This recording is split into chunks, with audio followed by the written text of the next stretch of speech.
Un cordiale buongiorno a tutte le ascoltatrici e a tutti gli ascoltatori da Giulio Cainarca e ben trovati all'appuntamento con la rassegna stampa il giovedì 10 aprile. Vediamo gli argomenti di primo piano dei quotidiani di oggi. L'apertura del Corriere della Sera è sulla svolta sulla fecondazione assistita. La Corte Costituzionale dichiara la fecondazione eterologa possibile se c'è infertilità assoluta. Lecito ricorrere a un donatore. Proteste dei cattolici, il ministro dice ora una nuova legge, il ministro della Salute Lorenzin. Tutto cominciò con il referendum del 2005 che ne propose l'abrogazione, scrive il Corriere della Sera, e oggi, a 10 anni dal varo della legge che regolò per la prima volta la procreazione medicalmente assistita per riordinare il cosiddetto Far West della provetta, l'attacco contro una delle colonne di quella struttura termina vittoriosamente. La Corte Costituzionale ha dichiarato illegittimo il divieto della fecondazione eterologa, termine improprio che indica, nella comune accezione, l'impiego di gameti, ovocita femminile e spermatozoo maschile non appartenenti alla coppia, donati e in molti paesi venduti. Il no a questa tecnica costituiva l'ultimo pezzo rimasto in piedi di una legge ferocemente aggredita da associazioni, pazienti, società scientifiche e parte della politica. In pratica era un susseguirsi di paletti che, specie all'inizio, hanno compromesso il buon esito di tanti cicli di terapie per la ricerca del concepimento. I divieti sono caduti a uno sotto la falce di tribunali e Corte Costituzionale. Le polemiche divampano subito. Tra le sentenze della consulta, quelle dette di accoglimento si hanno quando, come nel caso di ieri, i giudici accertano la fondatezza della questione di legittimità rispetto alla Costituzione e dichiarano l'illegittimità della legge nel suo complesso o di alcune disposizioni. La legge in questione, la legge 40, è stata travolta da 32 verdetti. Il ministro della Salute Lorenzin chiede che si torni però in aula, si metta mano al testo della legge sull'anonimato e i diritti dei figli. La sentenza rende peraltro l'eterologa subito possibile. Bisogna intervenire, dice la ministra Lorenzin, ministra della Salute, per disciplinare tutti gli aspetti di questa forma di procreazione assistita finora vietata. Restano soltanto due divieti: la ricerca sugli embrioni e la fecondazione eterologa per i single e per le coppie gay. Della legge 40 del 2004, che regola la procreazione medicalmente assistita, di divieti ne sono rimasti appunto solo due: la fecondazione eterologa per partner dello stesso sesso e per i single, e la donazione degli embrioni a fini di ricerca. Ma anche quest'ultimo punto è sotto giudizio. L'udienza alla Corte Costituzionale su ricorso era fissata per l'altro ieri, è stata rinviata in ragione del giudizio pendente sulla stessa questione davanti alla Corte Europea dei diritti dell'uomo. Lo smantellamento della legge 40 è avvenuto attraverso 32 sentenze a partire dal 2004. La maggior parte delle sentenze ha riguardato la donazione dei gameti e la richiesta di accedere alla diagnosi pre-impianto sia per le coppie infertili che per le coppie fertili, ma portatrici di malattie genetiche per le quali sussiste il divieto di accedere alle tecniche di procreazione medicalmente assistita. Un'altra parte dei procedimenti ha avuto al centro la donazione dei gameti, eterologa, anch'essa vietata dalla legge. Da ieri non lo è più.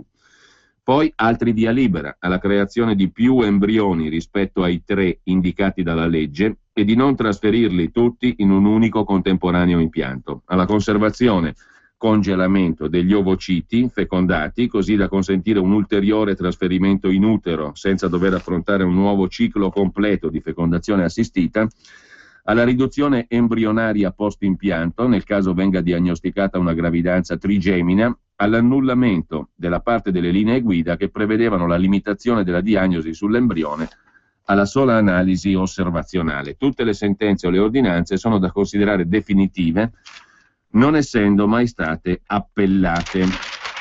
Così il Corriere della Sera riassume la questione ampiamente commentata oggi. Poi c'è la politica interna con Berlusconi. Oggi i giudici esamineranno la pratica Berlusconi, scrive il Corriere della Sera in prima pagina, ma la scelta tra arresti domiciliari o affidamento ai servizi sociali potrebbe arrivare tra 5 giorni.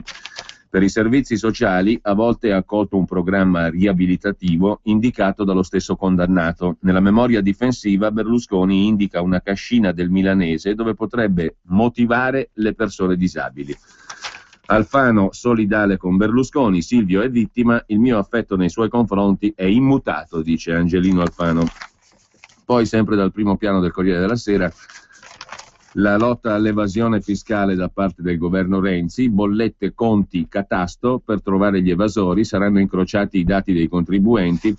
Dalle bollette al catasto il piano del governo si concentra sull'incrocio delle banche dati, da quelle sulle utenze domestiche come luce, acqua e gas, e c'è anche l'ipotesi di uno stop dei contratti pubblici, che nulla ha a che fare con l'evasione fiscale, ma è un'altra delle misure di finanza pubblica.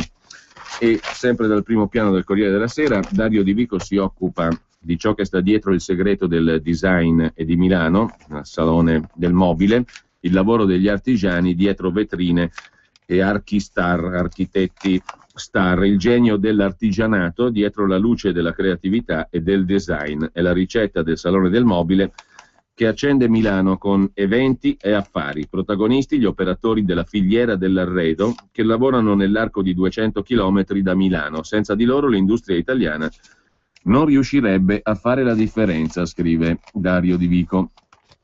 Il segreto italiano, gli artigiani dietro i designer, il caso del distretto della Brianza e i primi passi nel commercio elettronico, l'industria del mobile, l'alleanza fra chi crea, chi produce e chi vende. Infine un'altra delle notizie del giorno, presso tutti i quotidiani, per la prima volta nella storia giudiziaria in Italia, un chirurgo viene condannato addirittura all'ergastolo e arrestato in aula di tribunale per omicidio volontario e truffa all'erario con l'accusa di avere ucciso 4 pazienti operandoli benché malati terminali o troppo anziani con interventi inutili e dannosi, eseguiti col solo scopo di incassare i rimborsi del Servizio Sanitario Nazionale. Il chirurgo condannato all'ergastolo è Pierpaolo Brega Massone, 49 anni, medico della clinica Santa Rita di Milano, la cosiddetta clinica degli orrori. L'articolo di fondo del Corriere della Sera torna sulle questioni di finanza pubblica, sprechi e scorciatoie, il titolo dell'editoriale di Massimo Fracaro e Nicola Saldutti. Una email è in apparenza un modo facile e diretto per dialogare, il modo più veloce per arrivare al destinatario, ma può essere una beffa. Così anche la macchina dello Stato sta cercando di adeguarsi a questa nuova forma di politica condivisa. Il premier Renzi, nel giorno dell'annuncio del documento di economia e finanza, il DEF, che prevede tagli per 4 miliardi e mezzo, ha fatto un passo in questa direzione. Perché non chiedere direttamente ai cittadini cosa taglierebbero nel mare magnum degli 800 miliardi di spesa pubblica? Per gli italiani non è una novità. Almeno 2 i precedenti. Il primo, quando si pensò di far arrivare al numero 117 della Guardia di Finanza le segnalazioni di chi riteneva di essere di fronte a una possibile evasione fiscale.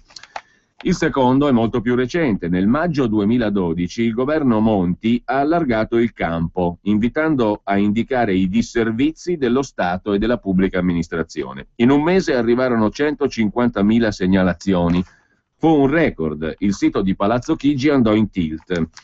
Dentro quei messaggi c'era una prima radiografia dell'Italia sprecona vista dai cittadini. Non mancavano gli sfoghi, la delazione gratuita, ma quella pioggia di messaggi era lì a indicare che il paese era pronto a rispondere.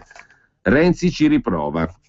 Arriva al punto e annuncia una campagna online chiedendo direttamente: e tu cosa taglieresti? La richiesta, ancora più esplicita, è simile: fornire indicazioni su sprechi, enti inutili, privilegi, pasticci amministrativi, come dire tutto quello che agli occhi dei cittadini non funziona ed è di troppo. Un nuovo osservatorio in tempo reale della mala amministrazione. L'energia del Premier è conosciuta, scrivono Fracaro e Saldutti.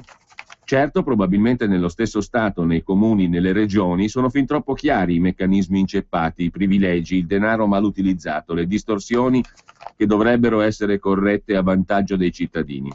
È prevedibile che la risposta sia altrettanto vigorosa da parte degli italiani come 2 anni fa. La vera sfida è trasformare il lamento, la rabbia, in provvedimenti circolari, decreti, legge ministeriali e disegni di legge. Può essere considerato un buon risultato riuscire a tracciare una fotografia di quanto si chiede allo Stato. Sarebbe positivo nell'Italia delle commissioni senza fine, ma non basterebbe. I due precedenti impongono che il tutto non si concluda con un bel rapporto di fine lavoro ricco di tabelle e numeri. Ci si dovrà far carico di quanto di buono ci potrà essere nei suggerimenti e trasformarli in efficace attività di governo. Rapidamente il passo avanti è possibile, purché non sia solo buona comunicazione, ma vero dialogo tra politica e società civile. Questo sulla richiesta di Renzi ai cittadini di segnalare cosa tagliare all'interno della spesa pubblica. Rapidamente andiamo al primo piano però del Corriere della Sera prima di passare agli altri quotidiani.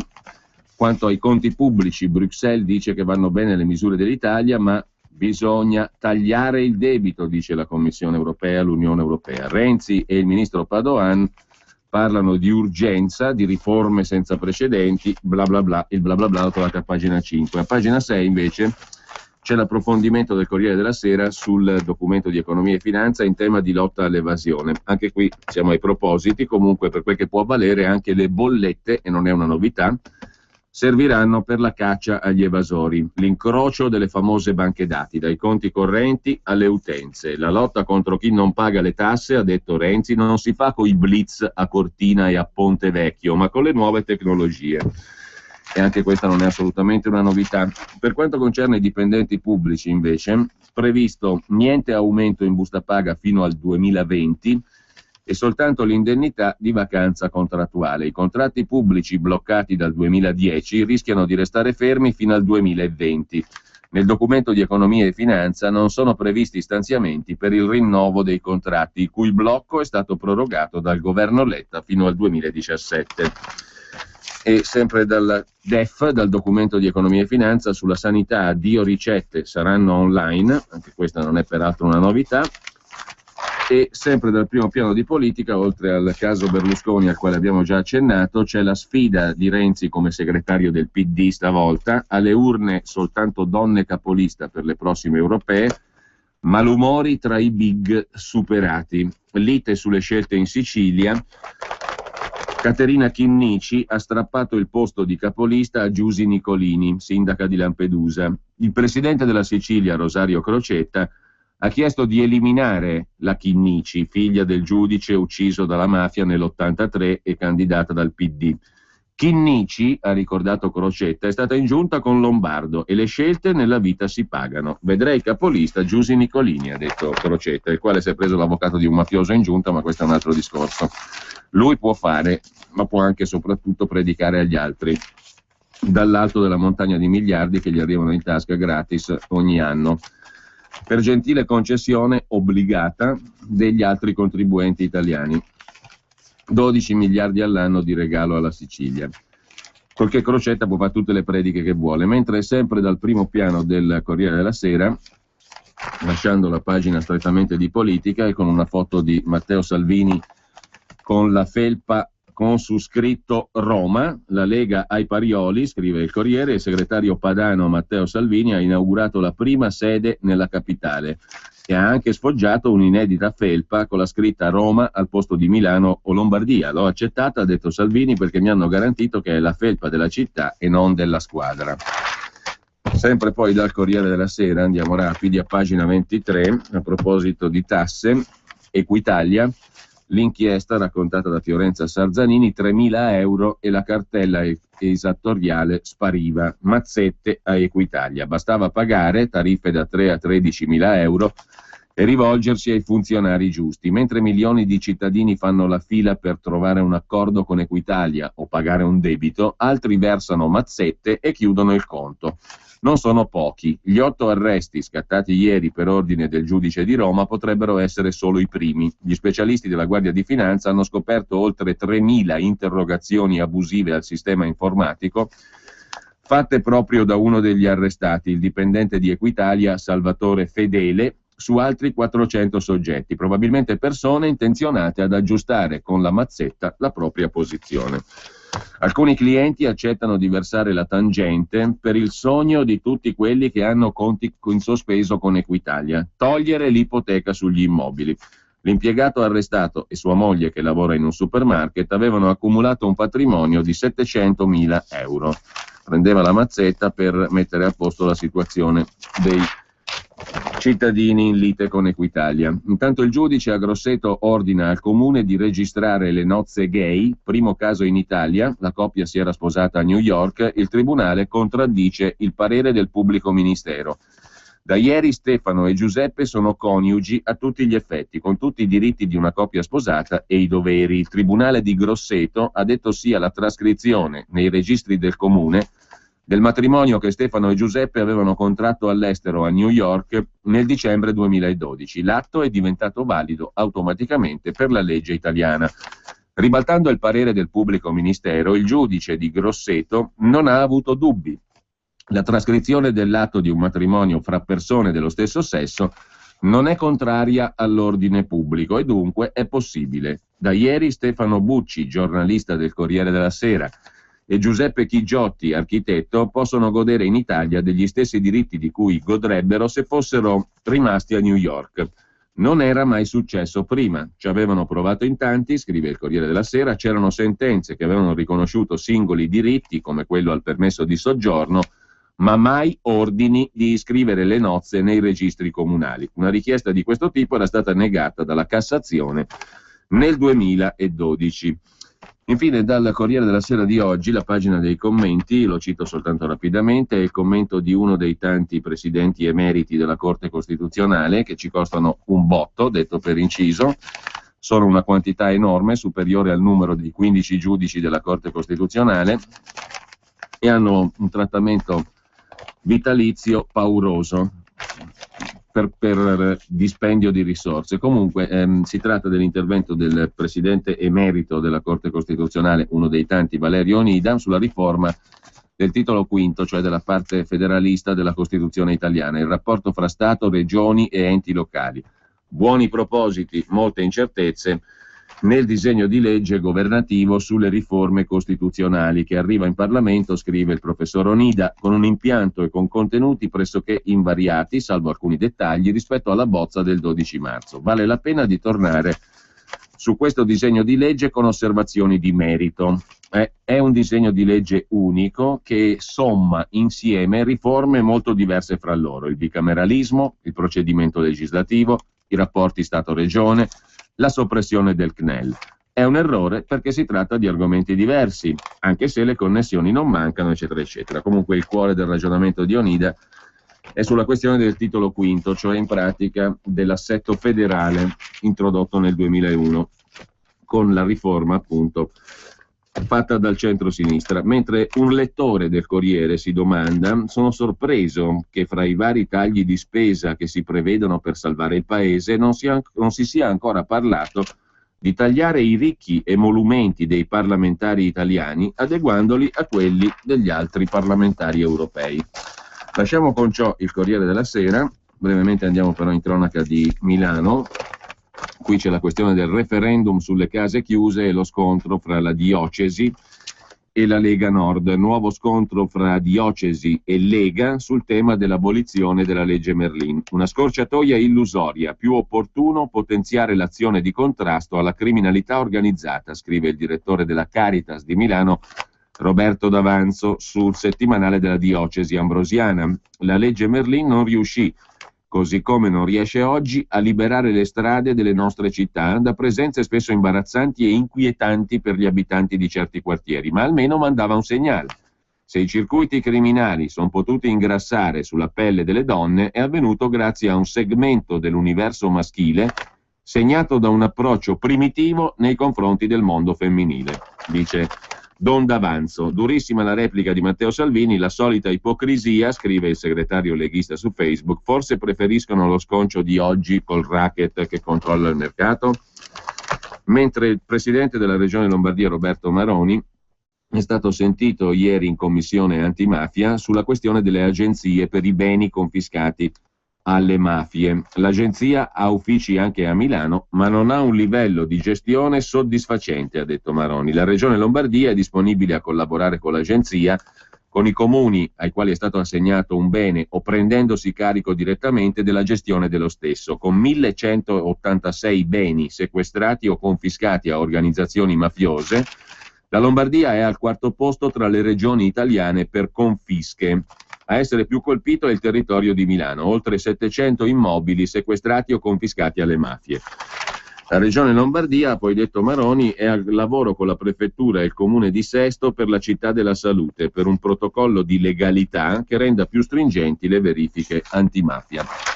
Infine, sempre dalla cronaca milanese del Corriere della Sera, redditi in calo per gli stranieri, soltanto i cinesi battono la crisi. Per gli imprenditori asiatici 3.200 euro al mese, dice l'osservatorio regionale. In 5 anni raddoppiati però i poveri con meno di 600 euro. Matrimoni misti in Lombardia 76.000, ma sono rarissimi nelle comunità indiana, cinese e pakistana. Poco lavoro, mal pagato, a volte neanche dichiarato, gli immigrati in Lombardia sono in difficoltà. Effetto della crisi, aumentano i disoccupati più che tra gli italiani, gli impieghi che restano sono ridotti e peggio retribuiti, meno ore, meno euro. Non sembra incoraggiante l'ultimo rapporto ORIM, Osservatorio regionale lombardo per l'immigrazione e la multietnicità. Molto preoccupante, sostiene l'assessore alla sicurezza della Regione Lombardia Simona Bordonali. Significa che le offerte di occupazione sono finite. Dobbiamo fare di tutto affinché non ci siano ulteriori arrivi sui nostri territori. A leggere le tabelle, però, il quadro racconta altre cose, sulla disoccupazione, per esempio. Nel nord-ovest i lavoratori stranieri sono aumentati più 28% in 5 anni, gli italiani meno 5%. È cresciuta la quota dei senza impiego come conseguenza della crescita del dato complessivo dei residenti. A Milano ormai gli stranieri sono 20 su 100 residenti, non considerando gli irregolari, i clandestini. 15% di disoccupazione fra gli stranieri residenti al 1 luglio 2013, nel 2012 il 14,3%, nel 2007 era appena il 6%, quindi la disoccupazione fra gli stranieri è quasi triplicata dal 2007 a oggi. Non è poco, scrive il Corriere della Sera, anche perché la cifra è calcolata al netto del lavoro nero, che è stimato al 10%. La crescita dei residenti è la novità del rapporto. Al 1 luglio 2013 i ricercatori segnalano una lieve ripresa del fenomeno migratorio in Lombardia, più 4,4%, dovuto soprattutto a ricongiungimenti familiari. La presenza complessiva arriva a 1.279.000 persone. 13 lombardi su 100 sono stranieri, 20 su 100 a Milano. Mentre scrive Repubblica, sempre in cronaca di Milano, la povertà allunga la fila dei bambini in attesa di affido. A Milano 80 richieste di accoglienza, ma le famiglie disponibili sono ancora poche. Per ogni bambino si ricevono 480 euro di contributo al mese se si prende un bambino in affido. I single offrono ospitalità nei weekend o durante le vacanze. E sempre da Repubblica, tornano a crescere gli immigrati, ma gli irregolari sono sempre meno. Il rapporto ORIM, di cui abbiamo detto prima, dell'Osservatorio regionale per l'integrazione e la multietnicità, fotografa i flussi migratori. In Lombardia 1.300.000 stranieri, a Milano 20 su 100, in calo i clandestini, famiglie sempre più radicate, ma la crisi falcia i redditi e le rimesse in patria, cioè i soldi mandati della propria patria d'origine. I dati riaccendono le polemiche politiche. L'assessore regionale Bordonali all'attacco. Basta arrivi, qui non c'è lavoro per tutti, mentre l'assessore della giunta Pisapia Maiorino del PD dice il Pirellone è la regione che non aiuta i comuni. La cronaca milanese del Giornale intanto ci ricorda una cosa indiscutibilmente bella, la mostra di Bernardino Luini e della sua bottega a Palazzo Reale, il Raffaello di Scuola Lombarda, ne abbiamo parlato ieri. E poi ancora con Forza Italia, per tornare alla politica, l'astro nascente del mondo di Comunione e Liberazione. Un esponente di CL, giovane ma già ai vertici della Compagnia delle Opere di Como e di Sondrio, si chiama Dionigi Gianola, classe 1976, cattolico, che Forza Italia si prepara a schierare nelle liste per le europee. Forza Italia in contropiede, scrive il Giornale, vuole l'astro nascente di CL, Dionigi Gianola, giovane presidente della Compagnia delle Opere di Como e Lecco, corteggiato dai vertici del movimento. Si punta a intercettare il voto dei cattolici. Diamo un'occhiata adesso alla Padania, peraltro anche a Panorama, perché c'è una intervista, una chiacchierata con il segretario della Lega Nord Salvini. Con il referendum vinciamo, ma io vorrei fare il sindaco, titola Panorama. Intanto la Padania apre sull'invasione assistita. mettendo insieme alcuni dei fatti di ieri. Sbarchi 4.000 in 48 ore, in Nord Africa altri 600.000 pronti a salpare, ha detto il ministro dell'interno Alfano. Il Carroccio al contrattacco, Alfano ministro piddino delle frontiere Colabrodo. Allarme in Lombardia, boom di immigrati, mentre il capogruppo della Lega al Senato Bitonci dice a Padova vige ormai il razzismo al contrario. Poi anche sulla Padania, Salvini che inaugura la sede della Lega a Roma, poi lo vediamo, ma il primo piano della Padania è dedicato ai dati forniti ieri dal ministro dell'interno Angelino Alfano. 4.000 sbarchi in 48 ore, in Nord Africa altri 600.000 pronti a salpare. Emergenza confermata in un vertice tra Viminale, Forze dell'Ordine, Marina Militare e Capitanerie di Porto. Le organizzazioni criminali profittano dei soccorsi forniti dalla Marina Militare e dalle Capitanerie di Porto italiane per accorciare le rotte e fare ancora maggiori profitti. C'è un paradosso per cui la Marina Militare italiana aiuta i criminali a fare profitti maggiori e viaggi minori, perché li va a prendere sempre più al largo. Sempre poi dalla Padania di oggi, Lega al contrattacco contro Alfano, il ministro delle frontiere Colabrodo, dal Viminale allarme sbarchi, ma anche attacchi al reato di clandestinità, perché sarebbero morti in 15.000, ha detto Alfano. Salvini risponde: sei pagato per difendere i confini e non per farci invadere. Poi c'è la questione lombarda, l'abbiamo già detto, l'assessore regionale lombardo Bordonali, che parla della disoccupazione in crescita in Lombardia tra gli immigrati ancor più che tra gli italiani, l'accoglienza è impossibile. E sempre dalla Padania di oggi la questione dei referendum promossi dalla Lega, un successo soprattutto al sud, titola la Padania. Il comitato riceve circa 300 chiamate al giorno, il numero è lo 02 66 234 234, il sito vieni a firmare, una parola sola.org. I cittadini da tutto il paese chiedono informazioni, scrive la Padania, e quando Salvini appare in TV si impennano le telefonate al numero dedicato, il numero 0266 234 234. Intanto la Lega sbarca a Roma, il Carroccio ha tagliato 2 nastri, l'apertura della prima sede leghista in un quartiere della città con la collaborazione di Claudia Bellocchi e dell'associazione Patrie. Matteo Salvini, fiume in piena, scrive la Padania, annuncia poi che le firme raccolte in meno di 3 settimane al nord hanno ampiamente superato la quota di 100.000 per il referendum. Tutto in una giornata politicamente complessa, scrive la Padania, mentre continuano gli sbarchi di immigrati clandestini. Un'invasione che la Lega addebita all'incapacità del ministro Alfano. Nel lungo pomeriggio romano, il segretario del Carroccio Salvini ha trovato parole dure per Alfano. Caro Alfano, ha detto Salvini, ti pagano lo stipendio per difendere i confini e non per farci invadere da migliaia di disperati e delinquenti. Clandestino è reato, pronti a raccogliere 500.000 firme. Questo è l'annuncio che ha fatto Salvini in pieno centro. Il Carroccio ha montato uno dei suoi gazebo in centro a Roma per la raccolta delle firme sui 5 referendum. Il governo Renzi-Alfano, ha detto Salvini, è un governo di matti. Aumentano gli sbarchi e loro cancellano il reato di immigrazione clandestina. A questi 5 referendum ne aggiungeremo un 6º la settimana prossima per reintrodurre il reato di immigrazione clandestina.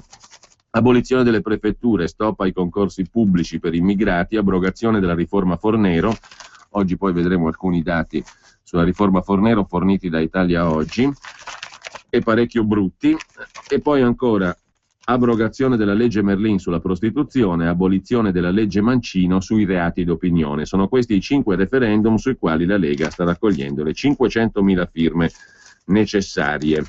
Sulla questione della legge Merlin, la Diocesi di Milano e la Caritas Ambrosiana hanno attaccato la proposta della Lega di cancellare la Merlin. Solita ipocrisia, dice Salvini, forse preferiscono lo sconcio di oggi con il racket criminale che controlla il mercato. Io invece preferisco liberare, regolamentare, controllare e tassare la prostituzione. Sulle europee, chi vota per il Carroccio, ha detto Salvini, lo fa per uscire dall'euro. Chi vuole crepare in nome della Merkel in questa Europa, per favore non ci dia il voto. Nell'affollata conferenza stampa tenuta nella nuova sede della Lega Nord al secondo piano di via Caroncini 23, Salvini ha ricordato anche che il traguardo delle prossime europee è il primo passo della Lega a Roma. La battaglia contro l'euro è appena iniziata, una battaglia sulla quale il Carroccio rivendica la primogenitura. Grillo sull'euro non ha le palle, dice Salvini.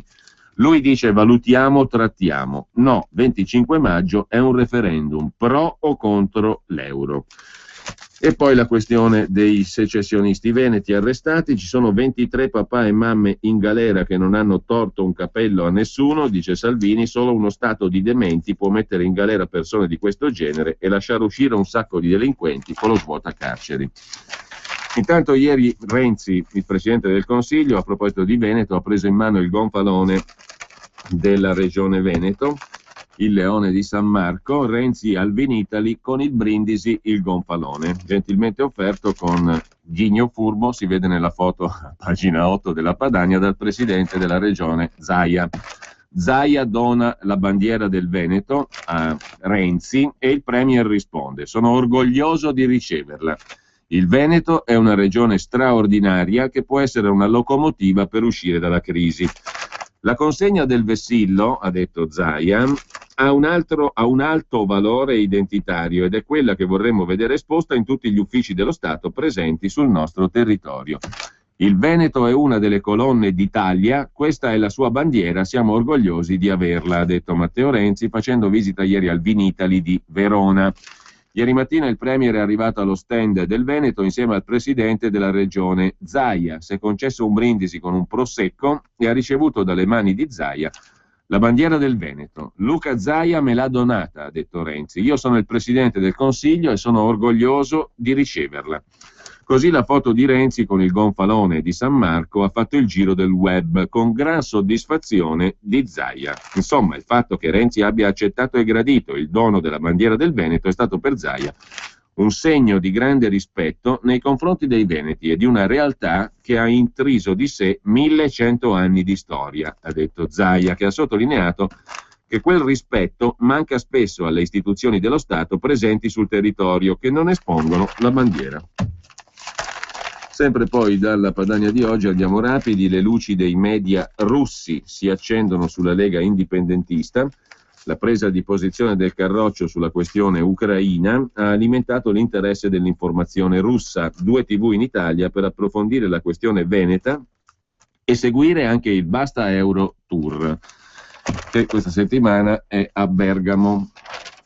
Questa settimana il Basta Euro Tour con Claudio Borghi Aquilini e Matteo Salvini a Bergamo, al Liceo Mascheroni, ore 10:30, domenica 13 aprile in via Alberico da Rosciate, seguito dal pranzo a sostegno di Radio Padania a Telgate. Sempre nella Bergamasca, l'agriturismo tenuta I Laghetti. Mentre, a proposito di Russia, l'emittente NTV ha detto che la Lega è uno dei partiti più importanti d'Italia e conta di ottenere un buon risultato alle europee di maggio. Il suo leader pensa che il futuro dell'Europa sia più federalismo e autonomia. A proposito d'Europa, ultima segnalazione: un giorno di sciopero nella Grecia stremata dai diktat della Troica. Intanto il ministro delle finanze greco ha dato un mandato a istituti internazionali per emettere un prestito obbligazionario quinquennale che segna il ritorno del paese al mercato dei capitali, ma in condizioni pur sempre drammatiche.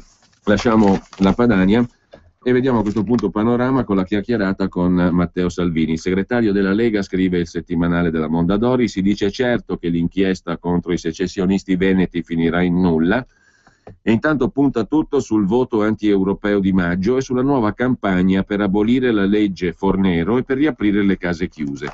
Però nel lungo periodo coltiva un sogno tutto milanese, cioè fare il sindaco di Milano. A proposito di legge Fornero, visto che l'abbiamo appena citata, Italia Oggi, la vediamo subito in prima pagina.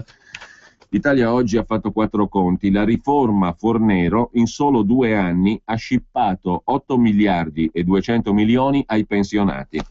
In soli 2 anni il meccanismo della non perequazione per le pensioni superiori al trattamento minimo, meccanismo introdotto dalla riforma Fornero, ha portato via ai pensionati 8 miliardi e 200 milioni di euro. Il meccanismo della non perequazione è quello per cui le pensioni sono state bloccate, non più indicizzate all'inflazione, al costo della vita. Spalmati su 5 milioni e 200 mila soggetti interessati, questo ha voluto dire una riduzione media pro capite di 1.584 euro, cioè in pratica la riforma Fornero impedendo che le pensioni fossero rivalutate al costo della vita, ha portato via a 5.200.000 pensionati una media di 1.584 euro a testa per ciascuno in 2 anni.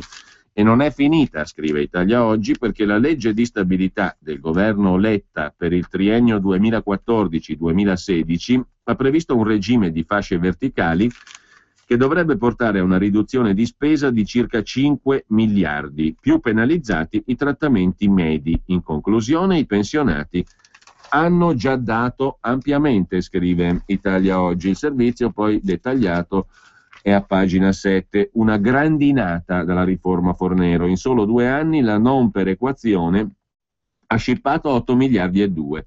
Il ministro Elsa Fornero versò qualche lacrima in conferenza stampa sotto lo sguardo algido di Mario Monti. In tema di perequazione automatica delle pensioni, la legge del 2011 aveva stabilito per il 2012 e 2013 un meccanismo per fare cassa. Sulle pensioni di importo pari o inferiore a 3 volte il trattamento minimo, 1.405 euro mensili lordi, veniva garantita la rivalutazione nella misura del 100% dell'inflazione, era il 2,6% in più nel 2012.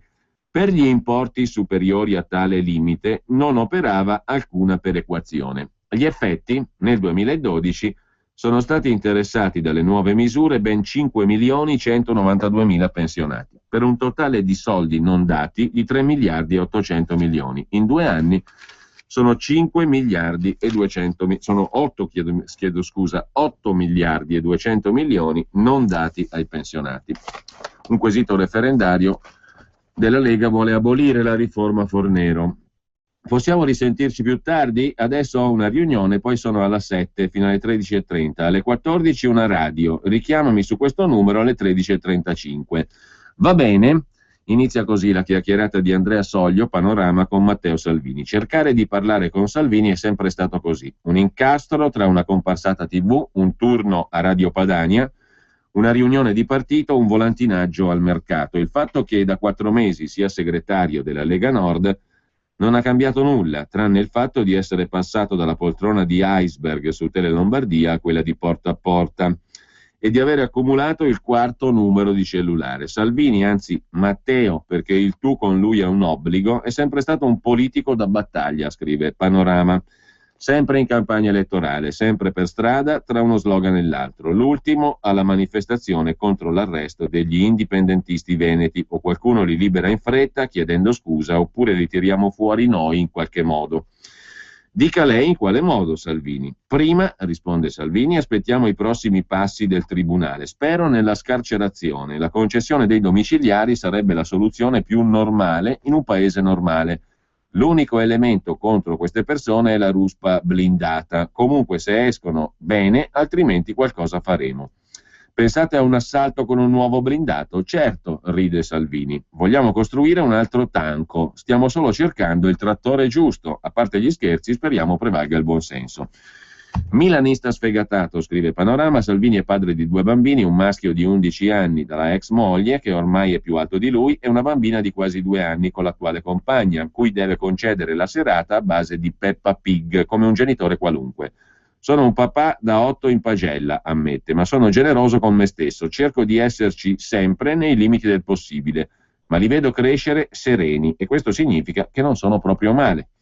Di sicuro però la maggior parte del suo tempo Salvini la passa in strada. C'è quella da fare in macchina, più che un'automobile, da sempre un gazebo ambulante con sedili occupati da volantini, gadget, tavoli smontabili, la camicia di ricambio.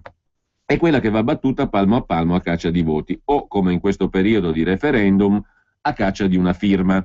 Sono fiducioso, dice Salvini, ce la faremo. Dei 5 quesiti che proponiamo, i più popolari sono l'abolizione della legge Fornero e della legge Merlin.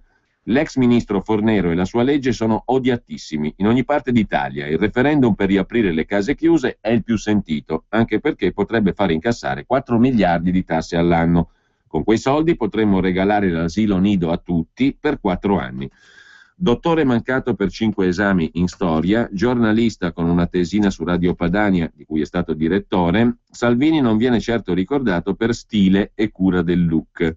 Se Marchionne indossa il maglione, lui adotta una più pratica felpa, meglio se con la scritta Milano, ed è evidente il suo disagio nelle occasioni ufficiali, con l'abito d'ordinanza. Potrebbe prendere lezioni di stile da Matteo Renzi, ci mancherebbe, sbotta Salvini, siamo diversi in tutto. Da quando è segretario lui ha cambiato il partito rottamato, rotto con il passato, all'insegna del faccio tutto io. Io sono l'opposto. Io da solo non sono nulla e posso far nulla. Sono parte di una squadra, quella che ha aperto 2000 gazebo in un fine settimana. Come partito abbiamo vissuto una fase governativa per cercare di cambiare il paese dal di dentro, ma cambiare da Roma è molto complicato. La gente adesso ha bisogno di toccare la politica con mano. Non basta più la politica ferma di un tempo, ci vuole la piazza. La piazza è quel che unisce la Lega a Marine Le Pen, prosegue Panorama. A proposito, chi ha chiesto l'incontro all'altro? Ho chiamato io, risponde Salvini. Ci siamo trovati in sintonia su temi fondamentali. Via dall'euro, stop all'immigrazione clandestina, difesa della famiglia tradizionale. È una donna tostissima Marine Le Pen. Dobbiamo rivederci presto per discutere i dettagli della collaborazione. Ci stiamo in qualche modo usando a vicenda, anche perché l'anti-europeismo è un sentimento sempre più forte. Ma non è solo strada e piazza, Salvini, scrive ancora Panorama. Ha nel cuore anche la montagna dove corre appena può, nell'appartamento di famiglia a 2 passi dal Passo del Tonale. Lì ha imparato ad apprezzare la polenta, la cucina semplice, la birra più del vino, in conflitto perenne tra dieta e menefreghismo. Un rifugio lontano dalla città, da dove partire per andare a sentire i vicini comizi agostani di Bossi a Ponte di Legno. Bossi e Maroni, io non ho mai seguito l'onda delle correnti interne alla Lega Nord. Se siamo quel che siamo lo dobbiamo al lavoro di entrambi. Poi certo sono stati fatti errori, ma non sono un buon motivo per rinnegare il passato, anzi sono orgoglioso di tutto il percorso fatto dal movimento. Tradizionalista, scrive Panorama, come nella scelta della rosticceria preferita in Corso Vercelli a Milano, ma anche innovatore. È stato il primo politico a presentarsi in TV col tablet sulle gambe, quasi sempre connesso al mondo reale e a quello virtuale. Allora guardato con sospetto, oggi copiato. Se c'è una cosa che posso dire di avere portato come mia nel partito è questa, la presenza online. La Lega in questo è sempre stata indietro, siamo nel 2014, internet è un'enorme piazza, la stiamo frequentando, abbiamo numeri di crescita incredibili. In 6 mesi sono passato da 20 a 80.000 fan su Facebook senza comprarli. La cosa strana è che c'è tantissima gente dal centro-sud, la seconda città per amicizie, nella mia pagina, è Roma. Sogni nel cassetto, pochi. Famiglia, fatto. Sport, dal calcio ha avuto tutto, ha seguito il Milan in giro per gli stadi d'Europa, ma da tifoso, lui che in camera aveva il poster di Franco Baresi, al presidente Berlusconi ha chiesto qualcosa. Non tanto per me quanto per mio figlio, lui il Milan sul tetto d'Europa non l'ha mai visto.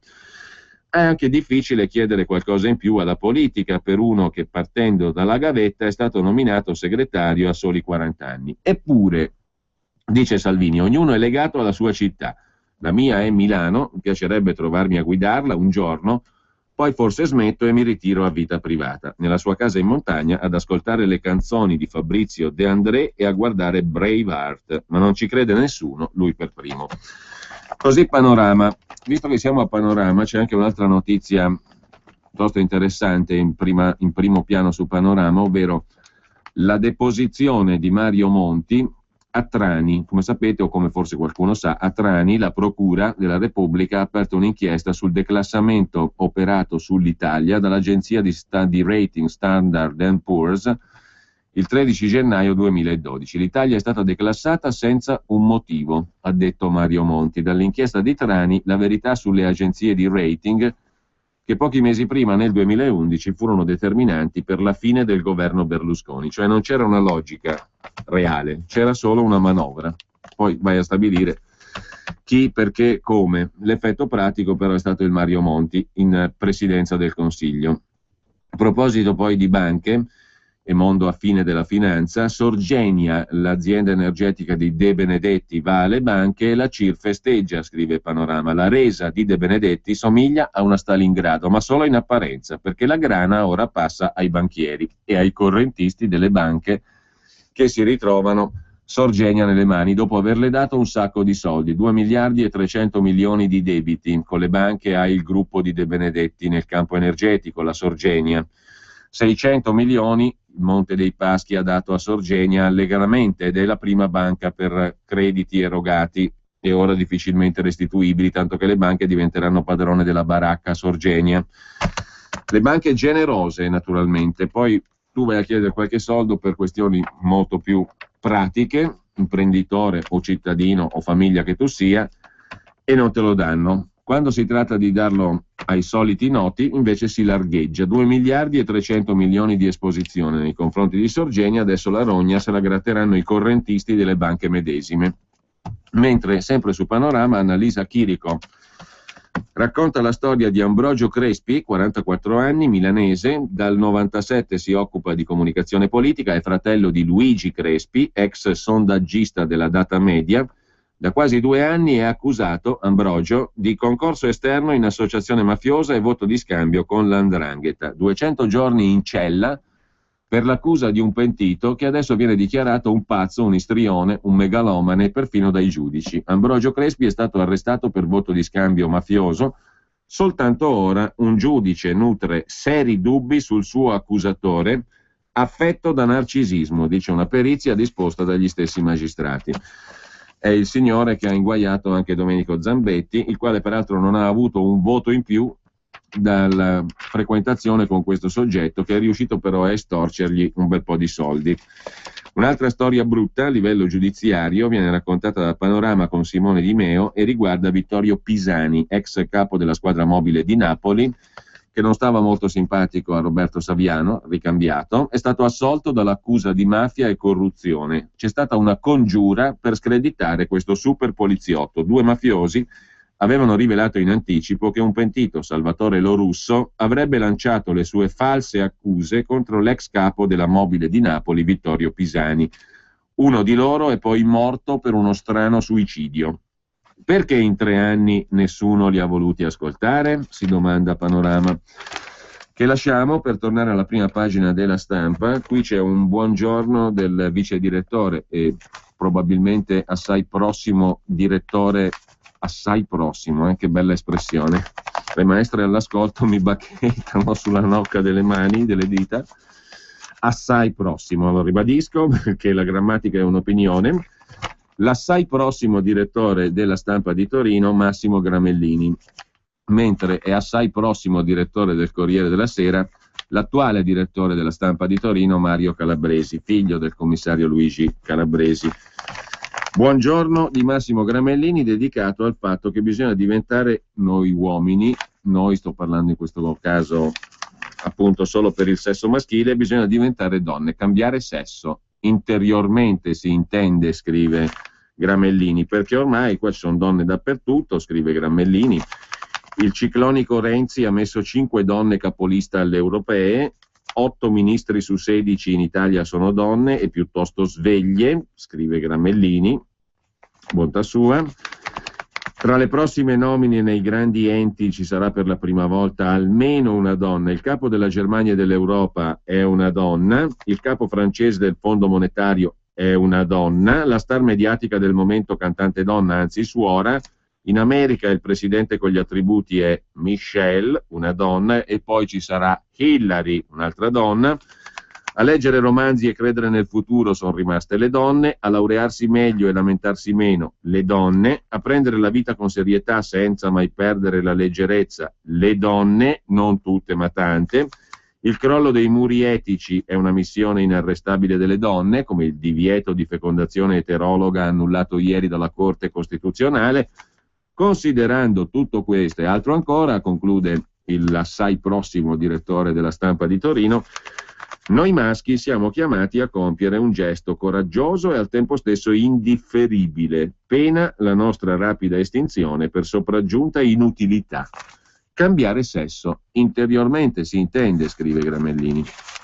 Tendenza Veneto è invece il pezzo di Michele Brambilla, sempre in prima pagina sulla Stampa di Torino. Matteo Renzi era appena ripartito per Roma e con un noto esponente leghista si scherzava su quale titolo avrebbero fatto oggi i giornali.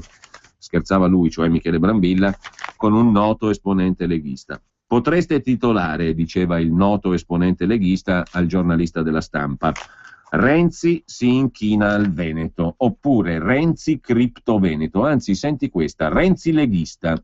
Mancava la proposta di Renzi serenissimo, ma insomma, scrive Michele Brambilla, battute a parte, una cosa è certa dopo la visita al Vinitaly: tra il giovane Presidente del Consiglio che ha l'ambizione di cambiare l'Italia e la Regione che ha l'ambizione di staccarsi dall'Italia è scoppiato l'amore, scrive Brambilla. Di sicuro Renzi è un pezzo che ha ben chiara in testa l'importanza del Veneto. Ricordate?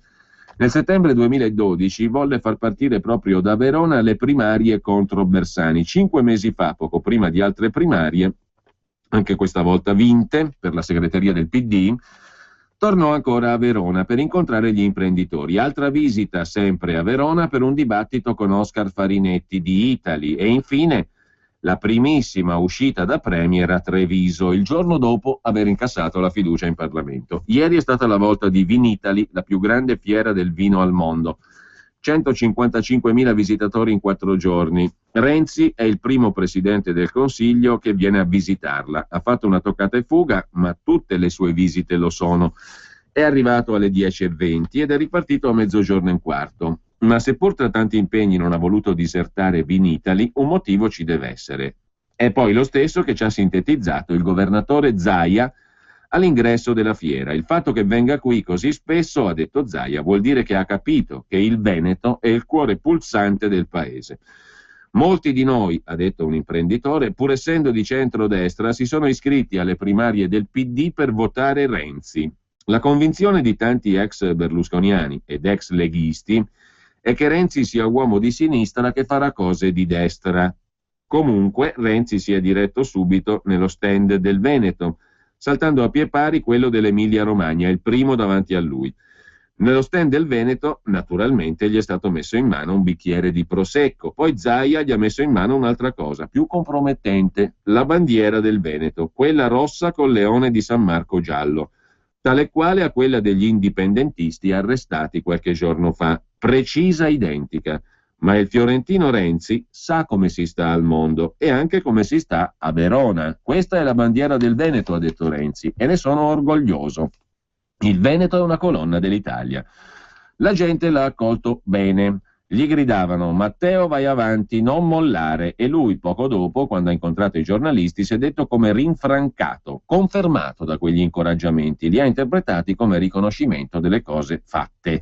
Da uomo pratico che parla a gente pratica, ha elencato gli obiettivi raggiunti: il DEF, l'abolizione dei politici nelle province, il taglio ai super stipendi dei manager pubblici, i sacrifici chiesti anche alle banche. Tutta roba annunciata.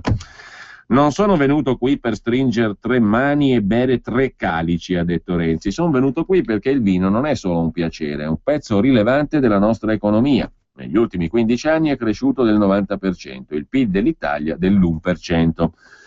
Come piace agli imprenditori, ha parlato per obiettivi: esportiamo vino per 5 miliardi di euro, dobbiamo arrivare a 7,5 entro il 2020. Annuncia 18, e la Madonna, 18 cose concrete da fare per l'agroalimentare con il ministro Martina e chiede agli imprenditori di farci le pulci perché siamo qui per raccogliere suggerimenti. Ma poi le 18 quali sono? 18 cose da fare. Poi un cronista del Corriere Veneto gli chiede del vento di secessione che soffia, del referendum che la regione vuole proporre per ottenere autonomia, e qui Renzi supera le aspettative. Non chiude nessuna porta, pur nel rispetto dell'unità d'Italia. Dice che il Veneto può essere la locomotiva della ripresa. Ha dato più di quello che hanno dato altre regioni e una redistribuzione sacrosanta, ha detto Renzi. Il Veneto non deve pagare come gli altri. Questo non è leghismo, è giustizia. Per adesso siamo in luna di miele, dice Zaia all'ora di pranzo, ma i veneti sono gente concreta, vogliono vedere i fatti. Così Michele Brambilla sulla Stampa. Poi, dopo la pubblicità, vediamo anche le prime 2 pagine della Stampa dedicate alla legge 40 e alla sentenza della Corte Costituzionale che ha tolto il divieto di fecondazione eterologa, cioè la possibilità adesso è introdotta di ricorrere a un donatore esterno.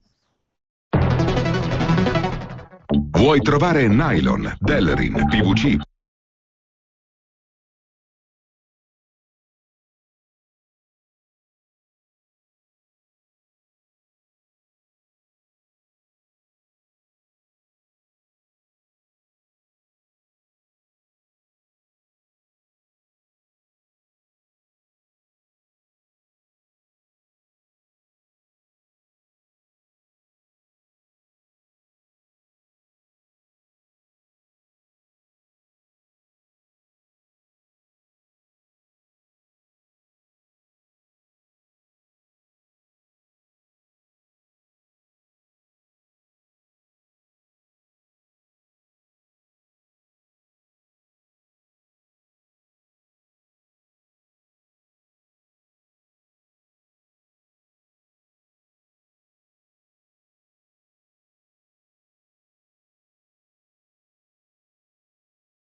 hai un bonifico bancario sul conto del credito valtellinese con IBAN IT 22 F052 1601 6090 0000 0005 555. Oppure vai sul sito www.radiopadania.net e aiutaci con la tua carta di credito. Grazie.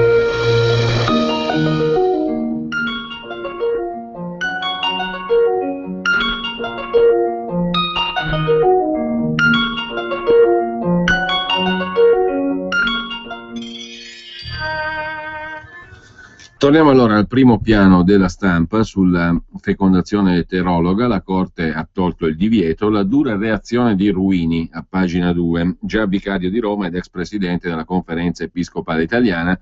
Sono vicino a chi soffre, ma un figlio non è un diritto.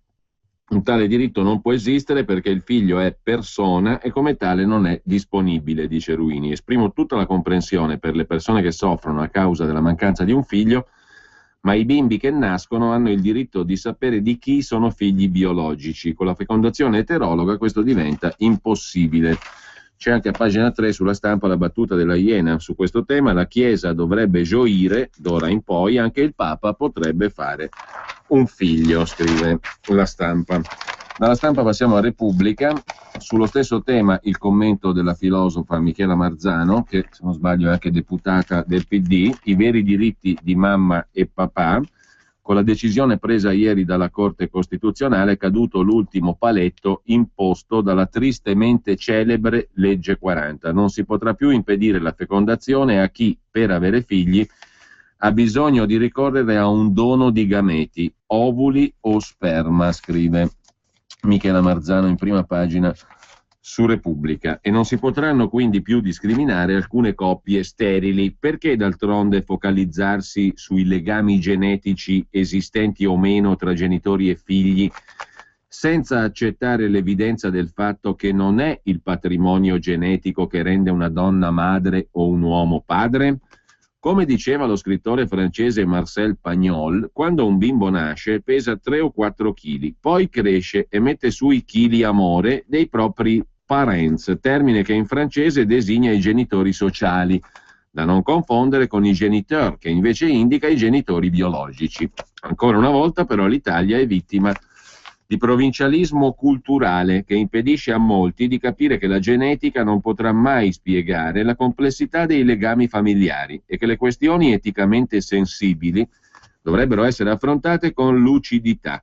Ci si immagina che rendere possibile l'inseminazione eterologa significhi trasformare la maternità e la paternità in una sorta di marketing con compravendita di gameti. Si fantastica che il dono di gameti possa introdurre in una coppia il fantasma dell'adulterio. Si invoca il primato dell'interesse dei bambini rispetto a quelli degli adulti, ricordando il diritto dei figli a conoscere le proprie origini.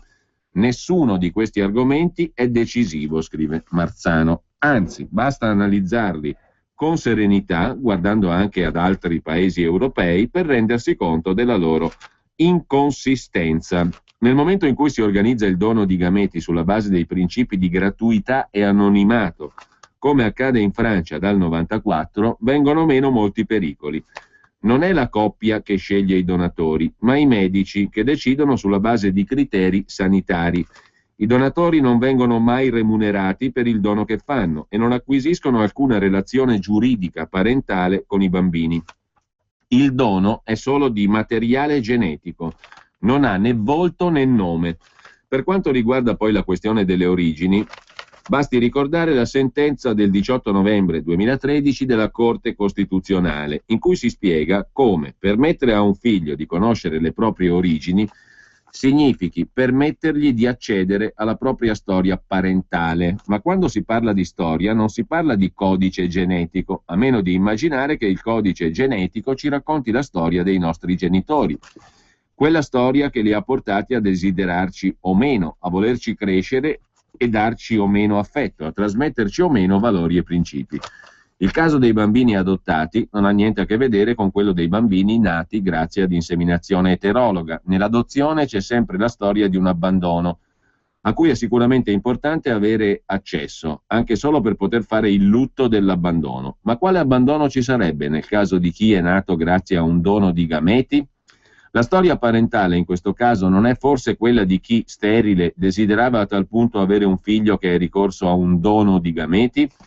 Chi si oppone alla fecondazione eterologa dimentica che non c'è bisogno di ricorrere alle tecniche procreative per trattare i figli come oggetti a propria disposizione. Basta desiderare un figlio per colmare un vuoto, oppure perché i propri sogni e desideri possano realizzarsi, per trasformare i figli in cose. E lo stesso vale per tante altre motivazioni che spingono ad avere un figlio, che si tratti del conformismo o del desiderio di avere una discendenza. Ma questo vale sempre, non solo nel caso in cui si ricorre a fecondazione eterologa. Diventare genitori è complesso, conclude Michela Marzano su Repubblica. Si tratta di accogliere un'altra vita riconoscendola come altro rispetto a sé, significa aiutare a crescere chi dipende in tutto da noi, significa amare incondizionatamente e senza ricatti. Poco importa poi se ci siano stati ostacoli o incidenti di percorso, o se per far nascere un figlio ci sia stato bisogno di ricorrere a un dono di gameti. Chi può anche solo immaginare che avere lo stesso patrimonio genetico dei genitori metta al riparo dalle difficoltà della vita? Un'altra questione invece mette Repubblica in prima pagina, l'avevamo modestamente anticipata, il bonus IRPEF mangiato dalla Tasi, il 40% a rischio. Gli 80 euro di bonus che 10 milioni di lavoratori, ma pare che siano molti meno peraltro, lavoratori dipendenti, gli 80 euro di bonus per questi lavoratori dipendenti che dovrebbero ritrovarsi in busta paga, grazie al governo Renzi, rischiano di essere vanificati dalla nuova Tasi e dalle addizionali IRPEF comunali e regionali. Secondo la UIL, le tasse locali si mangeranno nei prossimi 8 mesi il 40% del bonus governativo che scatterà con la busta paga del 27 maggio. A pagina 4 però su Repubblica si torna con una serie di domande e risposte al tema del giorno, la battaglia della provetta. Ora servono i donatori, ma resta il divieto per single, coppie omosessuali e mamme fuori età. I fautori dell'eterologa dicono si parte tra un mese, ma il fronte del no prevede sarà il Far West. Prima occorre una legge. Vietato il commercio di gameti, chi offrirà il seme o gli ovociti lo potrà fare solo a titolo gratuito. E sempre da Repubblica, tornando invece alla spending review tra ACI e motorizzazione, il governo tenta di nuovo un'impresa fallita più volte in passato, cancellare la sovrapposizione con un risparmio di 60 milioni di euro all'anno per la collettività e di 11 euro per ogni iscrizione. Addio al PRA, pubblico registro automobilistico, un solo archivio auto e scompare il certificato di proprietà. Alla fine ne resterà uno solo. Il Ministero dei Trasporti è pronto a fondere in un unico archivio i due database delle immatricolazioni che la motorizzazione e il PRA dell'ACI gestiscono separatamente con costi che ricadono sulla collettività.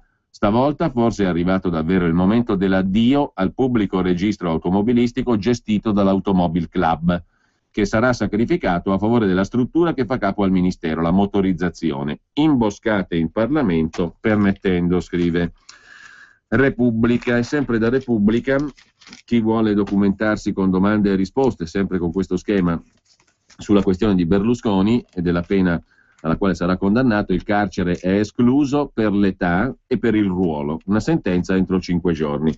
Domande e risposte curate da Liana Milella. Ma c'è un altro processo che rischia di andare in fumo, è quello a Filippo Penati, ex presidente della provincia di Milano e sindaco di Sesto San Giovanni, braccio destro di Bersani, candidato alla presidenza della Regione Lombardia per il PD. Il rischio del processo Penati è quello dell'azzeramento dopo la sostituzione di un giudice per malattia. Alcuni legali potrebbero chiedere la ripetizione di atti già compiuti e c'è la prescrizione definitiva nel 2017. Potrebbe dover ripartire da zero il processo sul cosiddetto sistema Sesto in corso di svolgimento al Tribunale di Monza, dove è imputato Filippo Penati per corruzione e finanziamento illecito. Uno dei giudici ha lasciato il collegio per problemi di salute ed è stata sostituita per diverse udienze da un giudice onorario. Il presidente Giuseppe Airò è orientato a sostituirla con un magistrato. 2 udienze sono già saltate. Prima della prossima, 30 aprile, i legali di ognuno dei 10 imputati dovranno decidere se dare il consenso alla lettura degli atti già compiuti da parte del nuovo giudice. In caso contrario, tutto quello che è entrato nel processo dovrà essere riprodotto in dibattimento. I testimoni già sentiti dovranno tornare per confermare quanto già dichiarato. Per evitare l'azzeramento, molti avvocati daranno il loro consenso alla prosecuzione del procedimento. Sarebbero d'accordo anche i legali di Penati. Si vedrà. Infine, sempre da Repubblica, per quanto concerne la pagina dedicata alle riforme, il Senato di 200 eletti è la proposta di una fronda di Forza Italia che si salda a una parte del PD. 30 adesioni al testo presentato da Minzolini, Augusto Minzolini, ex direttore del TG1 e senatore, firme anche dal nuovo centrodestra. Dice Civati dal PD, fate presto, preparando l'offensiva tra i democratici. Insomma, all'interno del PD c'è la spaccatura già venuta alla luce sul testo di riforme costituzionali. Infine, ancora da Repubblica, ci arriviamo rapidamente, dalla pagina della cultura, c'è un simpatico titolo a pagina 42 sulla Europa. L'Europa è un'unione fondata sul maiale. Dal Medioevo la nostra cultura comune nasce anche a tavola, con pane e carne, vino e birra. Esiste una cucina europea? Si direbbe di no. Scrive Massimo Montanari, il testo è tratto da Eutopia, la nuova webzine tutta dedicata all'Europa, frutto della collaborazione fra la Terza, Telecom Italia e alcuni editori europei. L'Unione Europea è fondata sul maiale, mentre Dante e Mozart, secondo il sociologo Ulrich Beck, sempre in prima pagina su Repubblica, sono la base dell'Unione Europea, insomma qualcosa di un pochino più nobile del maiale. Dante e Mozart, il futuro riparte da loro, l'Europa che vogliamo, scrive Ulrich Beck. Passiamo però ad Avvenire e vediamo come il quotidiano cattolico affronta la questione della fecondazione eterologa, prevedibilmente, naturalmente in una ottica ben precisa. Comunque, torna il mercato della vita, titola il quotidiano dei vescovi. In caso di sterilità non si potrà impedire la donazione, restano in vigore le altre regole a tutela dell'embrione. La consulta legalizza l'eterologa per le coppie, una pratica finora vietata dalla legge 40, passata indenne nel referendum del 2005. Da ieri in Italia è legale la creazione di un embrione umano con gameti, uno o entrambi, di donatori esterni alla coppia di aspiranti genitori.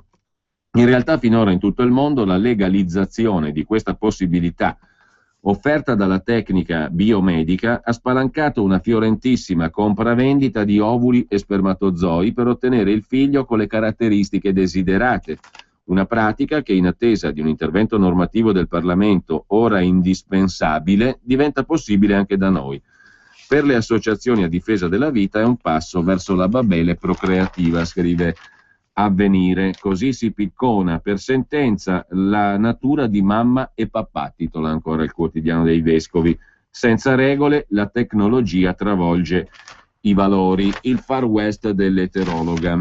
Il legame spezzato è il titolo del commento in prima pagina, l'editoriale firmato da Assuntina Morresi. Mamma e papà. Finora in Italia non c'è stato bisogno di aggettivi per spiegare chi siano i genitori di un bambino. Unica eccezione, l'adozione, quando quel padre e quella madre non ci sono più e si cerca di dare ai bambini i genitori cui hanno diritto, cercando chi può prendere il posto della madre e del padre perduti. Ma con la sentenza di ieri la Corte Costituzionale non si è limitata a stabilire l'illegittimità di una norma, cioè il divieto alla fecondazione eterologa della legge 40. I giudici costituzionali, non nuovi a iniziative del genere, si sono spinti molto oltre e hanno indicato alla società italiana un nuovo orizzonte antropologico, nel quale, per spiegare chi sono i genitori, serviranno gli aggettivi. Con la fecondazione eterologa si distingueranno i genitori legali, sociali, intenzionali, quelli che hanno cercato il figlio mediante fecondazione in vitro, da quelli genetici, biologici, naturali, coloro che hanno ceduto i propri gameti, ovociti e spermatozoi alla coppia. Ci saranno cioè una madre e o un padre conosciuti e socialmente riconosciuti, quelli con cui il bambino crescerà, e un padre e o una madre nascosti, quelli che hanno realmente contribuito col loro seme a generare il bambino, che quindi sarà considerato figlio non di chi lo ha concepito, ma di chi ha manifestato l'intenzione di diventare genitore, tutto programmato a tavolino prima del concepimento. Evidentemente la Corte Costituzionale è certa, scrive Assuntina Morresi su Avvenire, che questa situazione sia coerente con la nostra Carta Costituzionale, mentre la legge 40, nella forma originale, dove si dava ai bambini nati con la fecondazione in vitro la certezza di crescere con chi li ha generati, secondo loro coerente non era. Alla discriminazione fra i bambini nati da fecondazione omologa, che cioè conosceranno i genitori naturali e vivranno con loro, o eterologa, cioè concepiti con gameti estranei alla coppia e che cresceranno lontano da almeno uno dei due genitori naturali, alla discriminazione dunque fra bambini nati da omologa o eterologa, questi giudici non hanno dato importanza. Ma le certezze della Corte Costituzionale finiscono qui, indipendentemente dalle motivazioni che accompagneranno la sentenza, che per essere attuata dovrà oltretutto attendere un intervento parlamentare.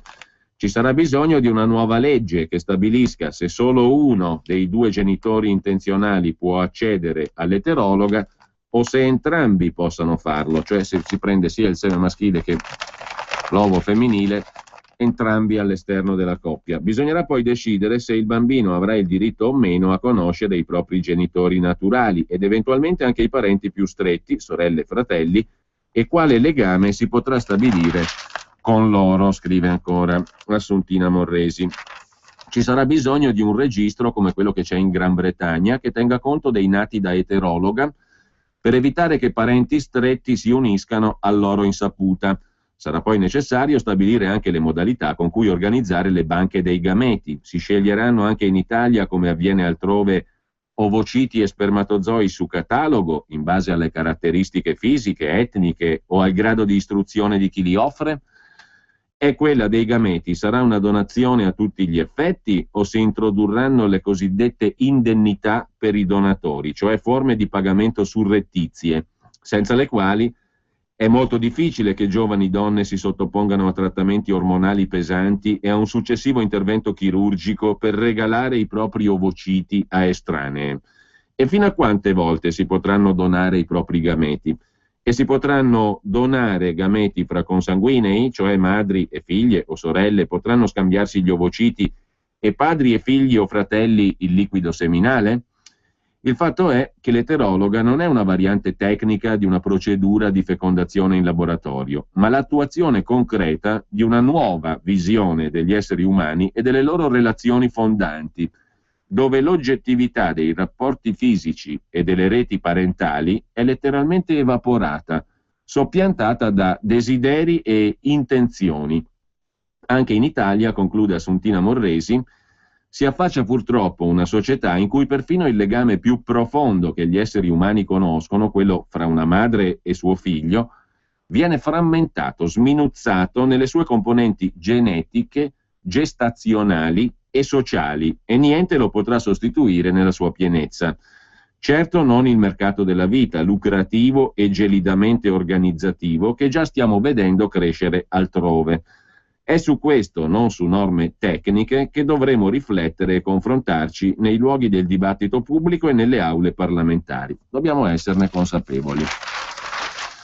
Lasciamo con ciò Avvenire, anzi un altro paio di segnalazioni rapide. Torino-Lione elegge l'accordo sull'alta velocità fra Italia e Francia. E poi per la pagina degli esteri dal Pakistan, 1000 ragazze cristiane e indù costrette a nozze islamiche. E andiamo al primo piano del quotidiano nazionale, Il Giorno, La Nazione e il Resto del Carlino, che si torna a occupare dei tagli alla spesa pubblica, tagli nella sanità, salve le pensioni, la scure risparmia i partiti e le regioni, una versione leggera della cura Cottarelli, scrive Il Giorno, interventi anche sul settore della difesa, ma poi tutte queste cose qui dovranno essere tradotte in pratica, quindi lo vedremo mano a mano. C'è poi spazio ampio per la cronaca sul quotidiano nazionale. Si torna a parlare di Yara Gambirasio, l'autista morto è proprio il padre del killer, la conferma dal DNA grazie a una super perizia. Se prima poteva esserci una possibilità d'errore, adesso è certo, scrive il Giorno. Giuseppe Guerinoni, autista di Gorno, morto nel 99, il cui corpo è stato riesumato nel 2013, è il padre biologico dell'ignoto numero 1, l'uomo che ha ucciso Yara Gambirasio, la tredicenne di Brembate Sopra, scomparsa il 26 novembre 2010. L'ulteriore conferma arriva dai risultati della perizia sul femore di Guerinoni, dal quale è stato estratto DNA, eseguita all'Istituto di Medicina Legale di Milano dall'antropologa forense Cristina Cattaneo. L'analisi ha confermato quella che era stata la conclusione a cui erano giunti i genetisti dell'Università di Roma Tor Vergata, che avevano lavorato sul DNA di Guerinoni estratto dalla marca della patente e dal francobollo su una cartolina. La coincidenza pressoché totale con la traccia genetica rilevata sui leggings e sugli slip di Yara. La redazione di Cristina Cattaneo non è stata ancora depositata sul tavolo del PM Letizia Ruggeri, ma il magistrato che indaga sull'omicidio di Yara Gambirasio ha già ricevuto alcune anticipazioni. È confermato che l'autista di Gorno avrebbe concepito un figlio illegittimo che è colui che avrebbe poi ucciso la ragazzina. Nelle prossime settimane il PM Ruggeri attende il deposito di altre 2 consulenze da lei disposte. Quella degli esperti del centro di genomica dell'ospedale San Raffaele di Milano, che hanno lavorato sulla traccia genetica dell'ignoto 1 con l'obiettivo di verificare se la sequenza del DNA del presunto killer è corretta, e quella di Carlo Previdere, ricercatore di medicina legale all'Università di Pavia, che ha analizzato quanto trovato sugli indumenti di Yara.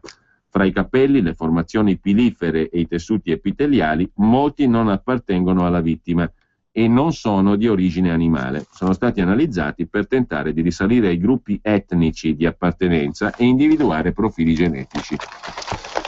C'è un'altra vicenda che invece è già in fase ampiamente processuale, anzi, dopo 2 sentenze di assoluzione è tornato invece sotto il banco degli accusati Alberto Stasi, la vicenda dell'omicidio di Chiara Poggi a Garlasco. I genitori di Chiara chiedono agli inquirenti di tornare in quella casa e di indagare ancora. Via al processo bis, forse un sopralluogo nella villa del delitto.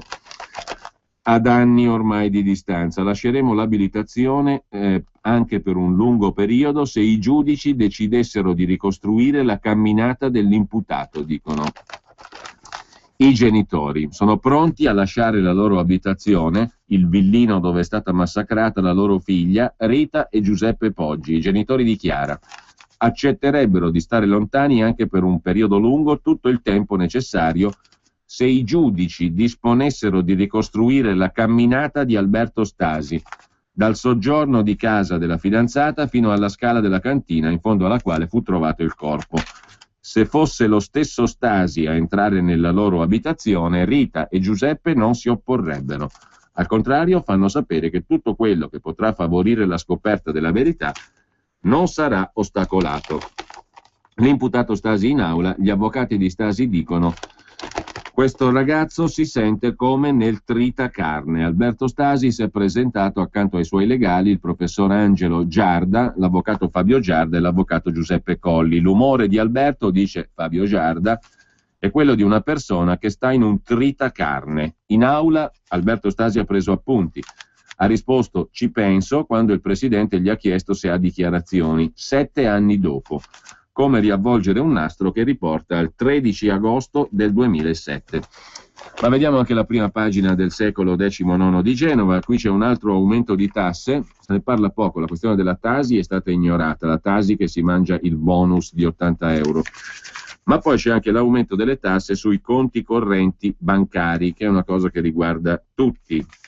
Il prelievo fiscale sugli interessi passa dal 20 al 26%, più tasse sui risparmi, per tagliare il cuneo fiscale. Anche i depositi bancari, i libretti di risparmio e i conti deposito finiscono nella manovra che servirà a finanziare il decreto del prossimo 18 aprile destinato a ridurre l'IRPEF dei lavoratori e l'IRAP delle imprese. L'aumento dal 26% dell'aliquota sulle rendite finanziarie, utili, plusvalenze e altri proventi da impiego di capitali riguarderà anche gli interessi percepiti sui depositi, che attualmente sono tassati al 20%. Sempre poi dal secolo XIX di Genova c'è il primo piano dedicato alla sentenza della Corte sulla fecondazione, con l'opinione di Monsignor Renzo Pegoraro, cancelliere della Pontificia Accademia per la Vita, ma è curioso però che nessun punto di vista laico, magari critico verso questa sentenza, abbia quasi diritto di citare, o sia mai stato espresso per la verità. Qualche laico, diciamo con dubbi, al di fuori dell'ambito della Chiesa Cattolica, non c'è. Quei figli avranno problemi di identità in famiglia, dice Monsignor Pegoraro. Ci saranno due padri, uno biologico, l'altro affettivo, conseguenze imprevedibili. Famiglie sbilanciate. Nell'adozione il rapporto tra genitori è paritario. In questi casi solo uno dei due fa esperienza completa della maternità.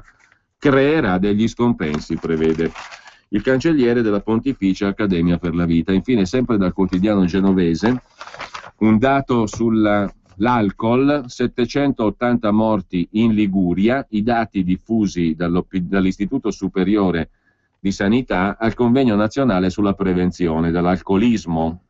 L'assunzione di etanolo è una causa dei tumori esattamente come le sigarette, dice il professor Gianni Testino, coordinatore del Centro Alcologico Regionale Ligure. Incidenti, malattie, suicidi, omicidi, e il conto totale delle morti in Liguria sale a 780 morti in un anno. Tutte morti causate totalmente o parzialmente dall'alcol. Alcol che nel 2012 ha provocato 700 nuovi tumori in regione Liguria. L'etanolo è riconosciuto come potente cancerogeno al pari delle sigarette, ma i suoi rischi continuano a essere sottovalutati dalla popolazione. E noi ci fermiamo per un attimo, prima però brevissimamente un'ultima segnalazione dal quotidiano genovese. Oltre al fatto che per tagliare l'IRPEF il governo alza le tasse sui conti correnti, c'è anche, lo vediamo dopo la pubblicità e le previsioni del tempo. L'immagine della tua azienda è fondamentale.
Per la tua pubblicità su Radio Padania Libera, chiama il numero 02 66 23 44 22. Le previsioni del tempo giustamente sono andate in onda alle 8:30, sono io che ho dei problemi di collocazione temporale cronologica.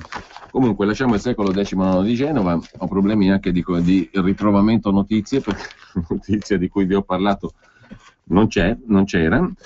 Comunque il Fatto Quotidiano non c'era, perché me ne sono immaginato che ci fosse, ma non c'era. Comunque, al di là di queste quisquiglie e pinzillacchere, il Fatto Quotidiano apre la sua prima pagina con un suggerimento.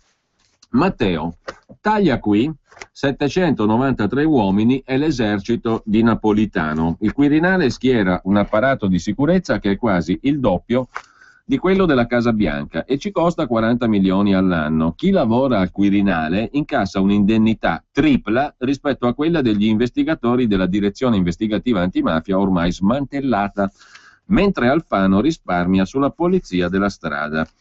Il pezzo è a pagina 9, a firma di Silvia Donghia. 793 uomini al Colle, l'esercito di Napolitano ci costa 40 milioni. La Presidenza della Repubblica sbandiera i risparmi sul bilancio 2014, ma strapaga gli addetti alla sicurezza del Presidente, che allo stipendio base sommano altri ingenti bonus.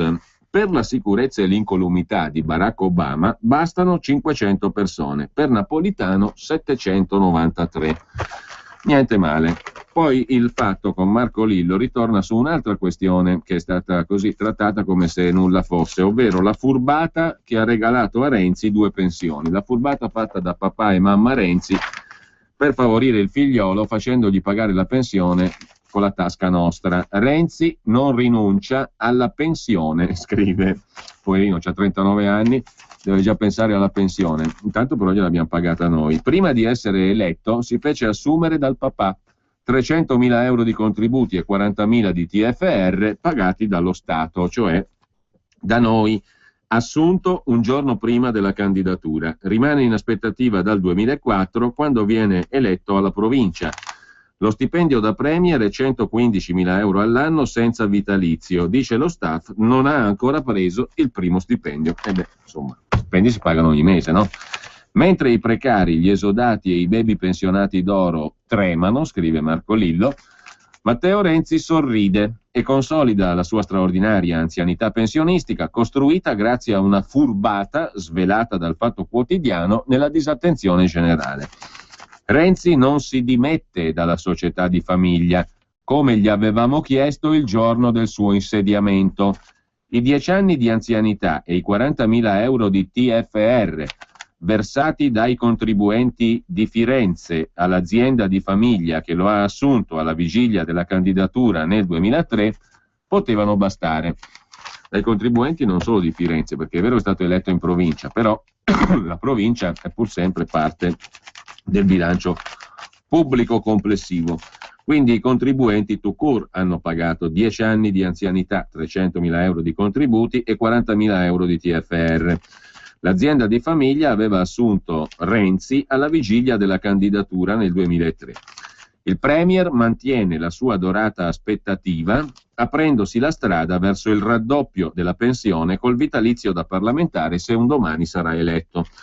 Abbiamo già raccontato la storia, scrive il Fatto. Renzi si è fatto assumere un giorno prima dell'ufficializzazione della sua candidatura a presidente della provincia da parte del suo partito.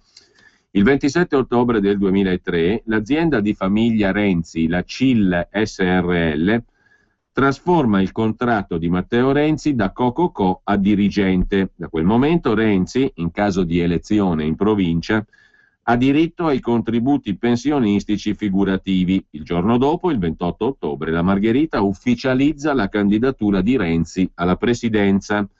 Renzi incasserà i vantaggi dell'assunzione solo a giugno del 2004, quando sarà eletto. Ma c'era una ragione di tanta fretta. Il patto PDS Margherita, che lanciava Leonardo Domenici al comune e Renzi alla provincia, si chiudeva in quei giorni. I Renzi pagano al dirigente di famiglia lo stipendio per 8 mesi, quando possono metterlo in carico alla provincia e poi al comune per altri 5 anni. La legge infatti prevede che sia l'ente locale a pagare i contributi e a versare il TFR anno per anno. Grazie a quella furbata, provincia e comune hanno pagato circa 300.000 euro di contributi fino all'inizio di quest'anno per costruire pensione e TFR di Matteo Renzi.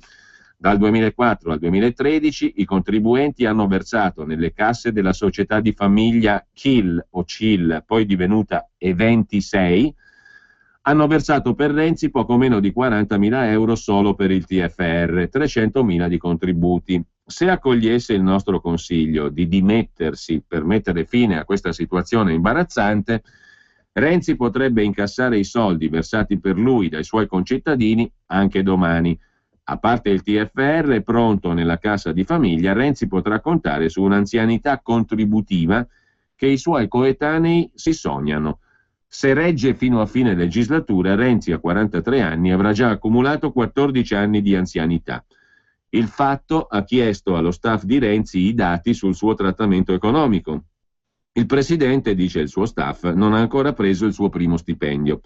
Gli uffici stanno mettendo a punto la busta paga, che può variare tra due regimi possibili. Il Premier dovrà optare tra il trattamento dei ministri non parlamentari e quello previsto per il Presidente del Consiglio. In questo secondo caso lo stipendio sale a 1,5 volte quello dei ministri, circa 115.000 euro all'anno. Una somma perfino bassa per l'impegno e le responsabilità dell'incarico, che non garantisce alcun vitalizio. Solo se sarà eletto deputato, Renzi potrà in futuro cumulare pensione e vitalizio. Così il Fatto Quotidiano. In prima pagina poi c'è il commento di Marco Travaglio, sono pazzi questi inglesi, a proposito del caso della ministra inglese Miller che si è dimessa, ministra della cultura. Il ministro dell'economia Padoan ha scritto una lettera a Eni, Enel, Finmeccanica perché convochino un'assemblea straordinaria che introduca nello statuto sociale una clausola in materia di requisiti di onorabilità e cause di ineleggibilità e decadenza dei componenti del Consiglio di amministrazione. In tal modo, commenta Travaglio, il governo Renzi si è sbarazzato di un po' di manager inquisiti o condannati, come per esempio l'amministratore dell'Eni Paolo Scaroni, liberando poltrone in vista della grande abbuffata di nomine nelle aziende pubbliche. Da noi ci vuole una norma per garantire i requisiti di onorabilità, ma sorge una questione. Il suo governo, il governo Renzi, ha le carte in regola per imporre questa norma alle aziende pubbliche? La risposta è no. Il ministro delle infrastrutture Lupi è indagato per abuso d'ufficio, il sottosegretario all'interno Bubbico è imputato per lo stesso reato. Il sottosegretario ai trasporti del Basso De Caro è indagato per peculato, così come quello al turismo Barracciu e quello alla salute De Filippo. Tutte e 5 erano già nei guai con la giustizia prima di entrare al governo, eppure furono nominati lo stesso. Si attende di sapere da Renzi quali sarebbero i requisiti di onorabilità e le connesse cause di decadenza dei membri del governo. Siccome non si dimettono quando sono indagati e neppure quando rinviati a giudizio, cosa ci vuole? La condanna di primo grado, o d'appello, o di Cassazione, o non basta neppure quella? Ieri, scrive Travaglio, si è dimessa la ministra della cultura del governo britannico, Maria Miller. Non è neanche indagata. Non è neppure indagata, ma l'autorità di controllo sulla pubblica amministrazione la accusa di aver sottratto alla collettività 5.800 sterline, 7.000 euro, infilando nelle sue note spese un pezzettino di mutuo della seconda casa a Wimbledon, che peraltro dal 2005, quando fu eletta, le serve per lavorare a Londra, essendo una fuorisede in trasferta. La ministra ha restituito la somma e si è scusata in Parlamento, ma non abbastanza, secondo i giornali e il Partito Laburista d'opposizione, che le ha chiesto spiegazioni più convincenti. Il suo partito, conservatore, l'ha scaricata e lei se n'è andata con una lettera al Premier Cameron, in cui spiega che si assume la piena responsabilità delle proprie azioni e che la situazione era diventata una distrazione per il lavoro vitale che il governo sta svolgendo per cambiare il paese. Il suo collega all'educazione Michael Gove ha commentato che le sue dimissioni, subito accolte dal Premier, devono servire da avvertimento per l'intera classe politica. Se ora anche la Miller sarà inquisita e processata, le sue vicende giudiziarie non avranno la minima influenza sul governo di Londra e sulla vita politica. Al contrario, conclude Travaglio, le indagini e gli eventuali processi sui casi Lupi, Bubbico, del Basso De Caro, Barracciu e De Filippo avranno serie ripercussioni, distrazioni, direbbe la Miller, sul governo Renzi, perché gli inquisiti restano al loro posto, in nome della presunzione di innocenza, dice la ministra Boschi. Si spera che gli occhiali sfoggiati dalla ministra Boschi nelle ultime comparsate televisive siano da vista e non di bellezza, così potrà leggere le ultime cronache da Londra e, si spera, anche capirle, conclude Marco Travaglio. Su Libero invece l'apertura è dedicata agli 80 euro, li vedranno solo 6 milioni sui 10 milioni di lavoratori promesse da Premier, scrive Libero. Perfino l'ex ministro Vincenzo Visco lancia l'allarme. L'intervento spot di Renzi sulle buste paga rischia di affondare nel pantano delle detrazioni, dice Visco, scontentando quasi la metà degli aventi diritto. Intanto vittoria di Libero, il governo ritira l'emendamento che copriva gli sperperi di Firenze, quello su cui Libero ieri ha fatto un articolo in prima pagina. Intanto Renzi porta le tasse sul risparmio al 52%. Il governo alza l'aliquota sulle rendite finanziarie al 26%, ma se si aggiunge la patrimoniale dello 0,2, il carico fiscale complessivo può raddoppiare, esclusi i bot, che però sono solo il 10% degli investimenti. Morale, paga il popolo bue, scrive Libero. Il socio qualificato versa l'IRPEF solo sulla metà di quanto ha guadagnato. Sempre poi dalla prima pagina di Libero, l'articolo di Francesco De Dominicis, Matteo chiede a noi dove tagliare, lo aveva già fatto Mario Monti. Il Premier annuncia, seguiremo le indicazioni dei cittadini sugli sprechi. L'aveva già fatto Monti e poi lui, che ci sta a fare? E sempre dalla prima pagina di Libero, la sentenza della Corte Costituzionale, fecondazione senza più limiti, l'articolo è di Caterina Maniasci. Per la consulta illegittima la norma della legge 40 che nega la fecondazione eterologa, il giudice ha deciso stop viaggi all'estero per fare figli. Due le opinioni raccolte da Libero, quella di Eugenia Roccella, ex sottosegretaria al Ministero della Salute e deputata del Nuovo Centrodestra, è un mercato sulla pelle di donne e bambini. Quella di Giancarlo Galan, Forza Italia, presidente della Commissione Cultura della Camera. Una promessa di felicità per centinaia di persone. Da Libero andiamo al Giornale. Berlusconi innocente. Le prove, titola il Giornale. Oggi la decisione sulla pena per Berlusconi. Dall'America le carte che dimostrano che Berlusconi non ha evaso il fisco. E poi c'è il giallo del giudice che non voleva condannarlo. Comunque Luca Pazzo racconta un retroscena, una testimone chiave mai sentita. La revisione del processo è l'ultima strategia legale.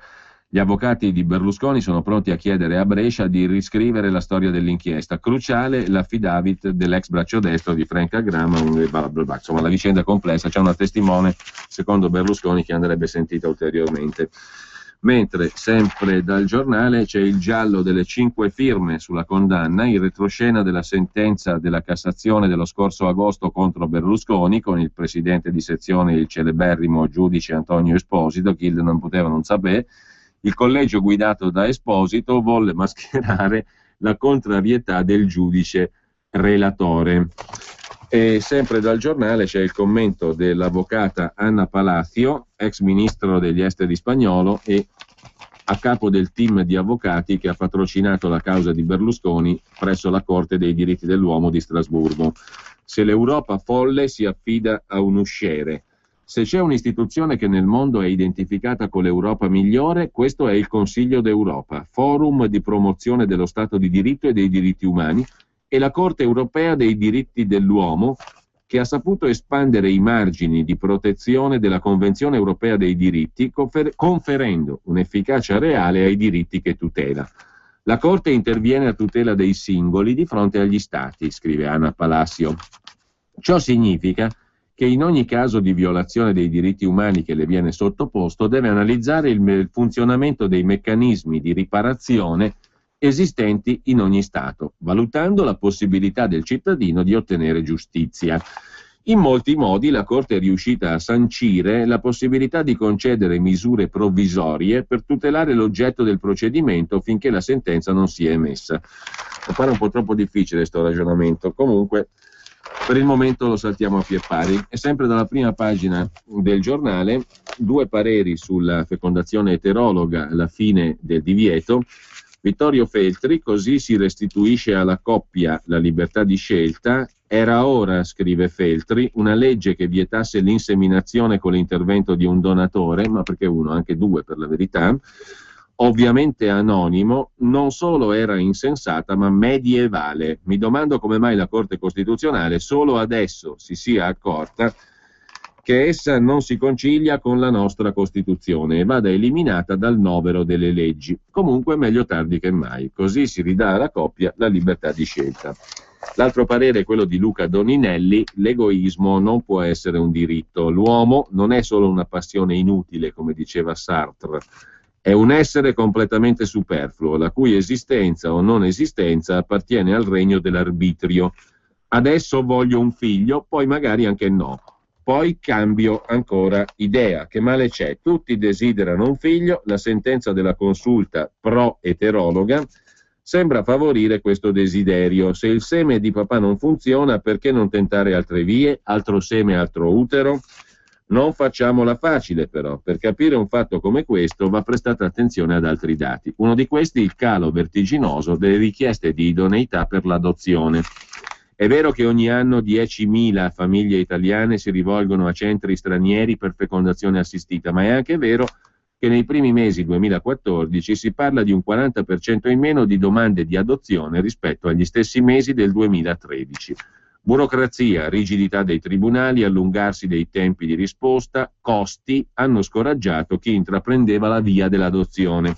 Insomma, la fecondazione assistita eterologa è un diritto, l'adozione per avere bambini già viventi no. Si direbbe che certe sentenze non vadano esattamente nella direzione dei bisogni, altrimenti tutto andrebbe in quella direzione. Ho letto proprio ieri che su 100.000 richieste di giovani di accedere al servizio civile ne sono state accettate 1.000. Direte che c'entra? C'entra, perché con la disoccupazione giovanile al 50% il desiderio di essere utili dovrebbe essere sostenuto come quello di diventare papà e mamma. Un po' involuto, ma comunque. Sempre dal giornale, poi in prima pagina, c'è l'intervista di Antonio Signorini al senatore Giulio Tremonti. La ricetta di Renzi è solo fumo e tasse. De Benedetti va a Palazzo Chigi. Perché? Si domanda Tremonti, il senatore Tremonti. Il documento di economia e finanza resta nei cassetti di Palazzo Chigi. La parte conosciuta attira le critiche delle banche, ma anche di chi non crede a benefici e coperture. Il senatore Tremonti spiega tutti i suoi dubbi al giornale. Una partita di raggiro, la chiama Tremonti, il DEF. I governi governano per decreti e riforme e non per documenti. Il DEF è un documento di sintesi, basato sui saldi, spiega il senatore professor Tremonti. È necessario, ma non è sufficiente per avere una visione completa. In ogni caso, un conto sono le riforme, un conto sono le manovre. Quella del lavoro e della Costituzione, le riforme del governo Renzi, sono tutte e due in fase di montaggio, anzi quella del lavoro sembra più che altro lo smontaggio della riforma Fornero, per inciso montata dagli stessi che ora la smontano. Niente di male, ma è molto poco. Le riforme costituzionali, c'è lo smontaggio del titolo quinto, votato nel 2001 dagli stessi che lo vogliono smontare. I medesimi che nel 2006 smontarono a loro volta la riforma del centrodestra che 8 anni dopo vogliono imitare. Niente di male, ma abbiamo perso tempo. Quanto alle manovre del governo Renzi, si è esclusa una manovra correttiva di finanza pubblica, dice Tremonti, ma è probabile che ne serva comunque una aggiuntiva per finanziare le missioni militari, gli ammortizzatori sociali e spese varie. Dove e come si troveranno i soldi lo vedremo. Nel DEF c'è la conferma del taglio dell'IRPEF. Stiamo parlando di una cifra fra 6 e 7 miliardi di euro. Non è un de minimis, ma è la metà dei moduli di riduzione fiscale fatti dal governo Berlusconi. Comunque, avendo i governi Monti e Letta aumentato enormemente le tasse, come si dice dalle mie parti, piuttosto che niente è meglio piuttosto. Insomma, per quanto il DEF sia un documento, solo un documento, emergono criticità, e notare le criticità è dovere dell'opposizione. La più evidente: c'è il rischio di una partita non di giro, ma di raggiro per chi ha casa e risparmio. Per chi ha casa, prima casa e seconda casa, depositi bancari o postali, l'aumento è sicuro e molto consistente. I comuni entro giugno aumenteranno le rendite catastali e negheranno le detrazioni personali. Poi sul risparmio si usa la formula transazioni finanziarie. Fa pensare agli gnomi di Zurigo, all'alta finanza. In realtà passerà dal 20 al 26% la tassazione sui depositi e sui conti correnti bancari e postali.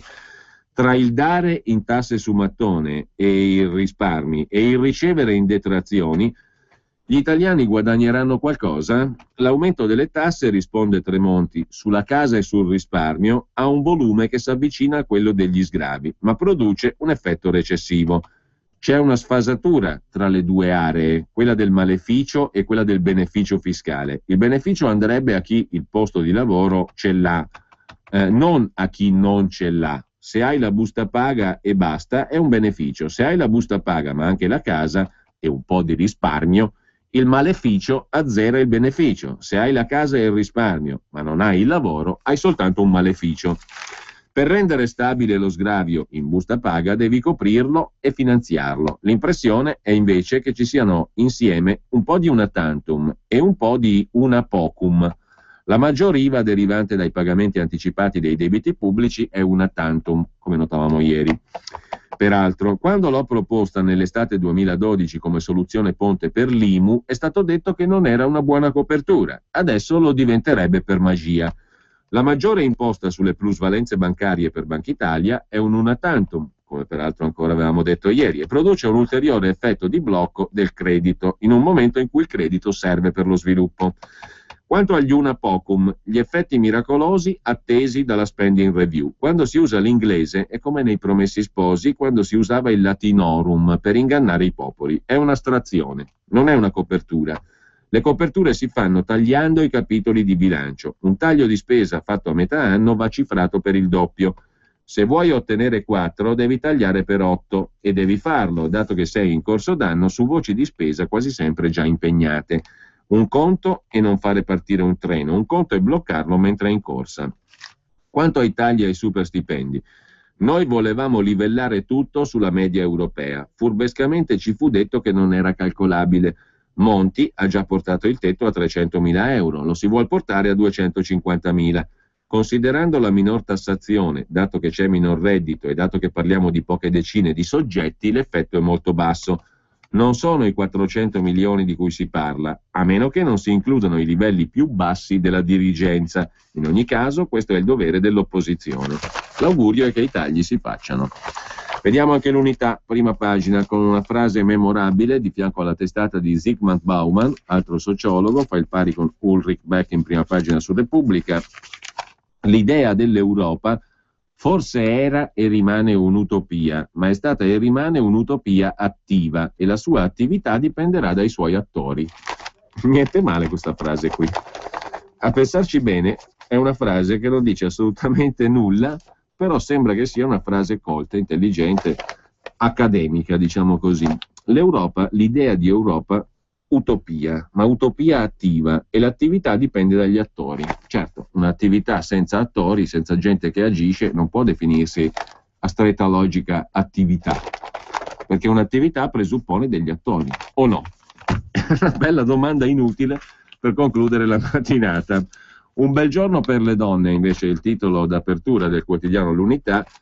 Sulla fecondazione adesso si cambia, e poi le capoliste del PD tutte al femminile. Questo spiega il bel giorno per le donne, come titola l'Unità. 2 i commenti: scelta di buonsenso per il ginecologo Carlo Flamigni, la sentenza della Corte sulla fecondazione. Un forte atto di rottura per Valeria Viganò, il fatto che le capoliste alle europee del PD saranno tutte femmine. A centro pagina il Fondo Monetario Internazionale che promuove il DEF, tanto è una scatola vuota, piena di belle intenzioni, si va nella giusta direzione, dice l'FMI. Apprezzamenti per tagli di spesa e cuneo fiscale, tutto a livello di proposito. L'Unione Europea è più cauta e dice che l'Italia deve tagliare il debito, e qui il portafoglio trema vigorosamente. Vignetta di Staino: 5 donne capoliste per il PD. Commento di 2 persone di pelle scura: gay e neri non tirano più. Meglio le donne, adesso è il momento delle donne.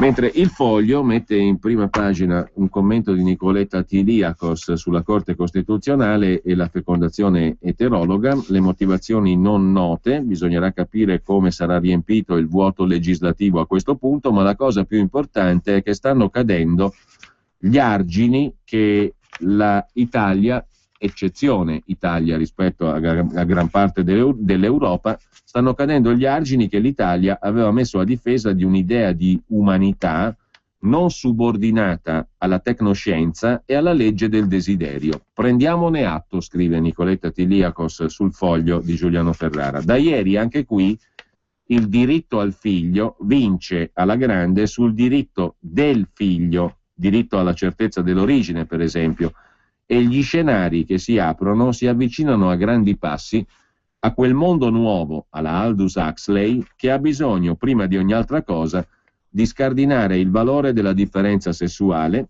della solidità e della certezza della filiazione da un uomo e da una donna, del principio della difesa del più indifeso. Peraltro, magari in futuro si arriverà a concepire in autonomia figli e figlie, a seconda del desiderio che ciascuno ha, sia uomini che donne potrebbero giovarsi dei progressi della scienza e autopartorirsi, diciamo così, un figlio o una figlia. A chiudere l'Andreas Version, ovvero la rubrichina in fondo pagina, in prima pagina sul Foglio di Andrea Marcenaro. Come stai? Ti chiedono. Abbastanza bene. Fino all'altro giorno mi sono succhiato una febbriciattola intermittente partita a novembre. Scatarro di continuo, ho un enfisema da fumo, il sangue in acqua, la lussazione bilaterale congenita dell'anca che prima o poi porterà a un intervento per la protesi. Mi balla il ponte di sopra, quello mascellare per intenderci. L'artrite se ne galoppa al punto che la falangetta dell'indice della mano destra va già per conto suo. Le venuzze delle gambe cominciano a saltare. L'arteriosclerosi cresce come un pupo in salute. Mi brucia l'uretra e potrei continuare. Detto questo, però, rispetterò la nuova sentenza della Suprema Corte, porterò il mio semino alla Banca Regionale dello Sperma e poi, a chi tocca, tocca. A pagina 4, invece, del Foglio, abbiamo una lettera di Chicco Testa, qualcuno se lo ricorderà, no? Esponente dei Verdi, da sinistra è passato a destra, presidente di società pubbliche e ora imprenditore, diciamo così, sempre in vicinanza però della cosa pubblica. Credo di non raccontare fatti troppo privati se racconto una storiella che mi capita qualche mattina. Non tutte le mattine, una volta ogni tanto. Conosco Matteo Renzi da quando non era sindaco di Firenze. Sono molto più vecchio di lui, ma possiamo dire che c'è una certa amicizia, scrive Chicco Testa. Ci sono anche società in comune, a dire il vero, come aveva raccontato il Sole 24 Ore, tra Testa e gli amici di Renzi.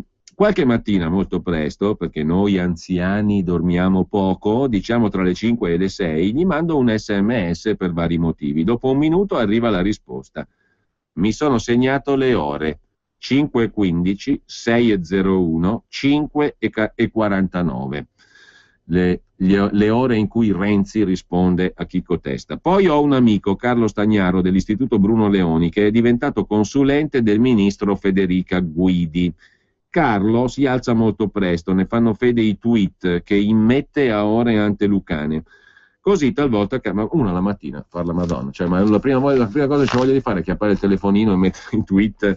Sì, si deve fare perché è il modo moderno di comunicare, quindi tanto più se sei premier, per Dio. Ho un amico, dunque, Carlo Stagnaro, diventato consulente del ministro Federica Guidi, scrive Chicco Testa, che anche lui twitta a ore antelucane. Talvolta capita che ci telefoniamo verso le 6, 6:30 del mattino. La sua ministra Federica Guidi, invece, mi dà appuntamento per discutere di elettricità quando va bene, come stamani alle 8, talvolta anche prima. Al Ministero dello Sviluppo Economico a quell'ora, fino a ieri, manco erano aperte le porte. Questa mattina in particolare ho trovato in uscita un simpatico parlamentare del centrodestra che aveva avuto un appuntamento alle 7:30. Era un po' stupito per l'ora e quindi gli ho raccontato degli SMS di Renzi. Ha fatto una faccia che ho fatto fatica a interpretare. Non ho capito se voleva dire questi son matti oppure questi ci fottono, racconta Chicco Testa, illuminante, no? Non possiamo chiudere così, però. Chiudiamo con qualcosa di più pesante. Il Jobs Act in salsa perugina. A Cervia, congresso Fly CGIL, i lavoratori Nestlé contro la precarizzazione dei contratti. L'azienda vuole trasformare la Nestlé Perugina, ex Perugina, che è stata comprata dalla Nestlé, l'azienda vuole trasformare i contratti a tempo indeterminato tutti in lavoro part-time. È un Jobs Act prima dell'approvazione del Jobs Act. Con ciò ci salutiamo, buona prosecuzione d'ascolto e buona mattina a tutti da Giulio Cainarca. Allora,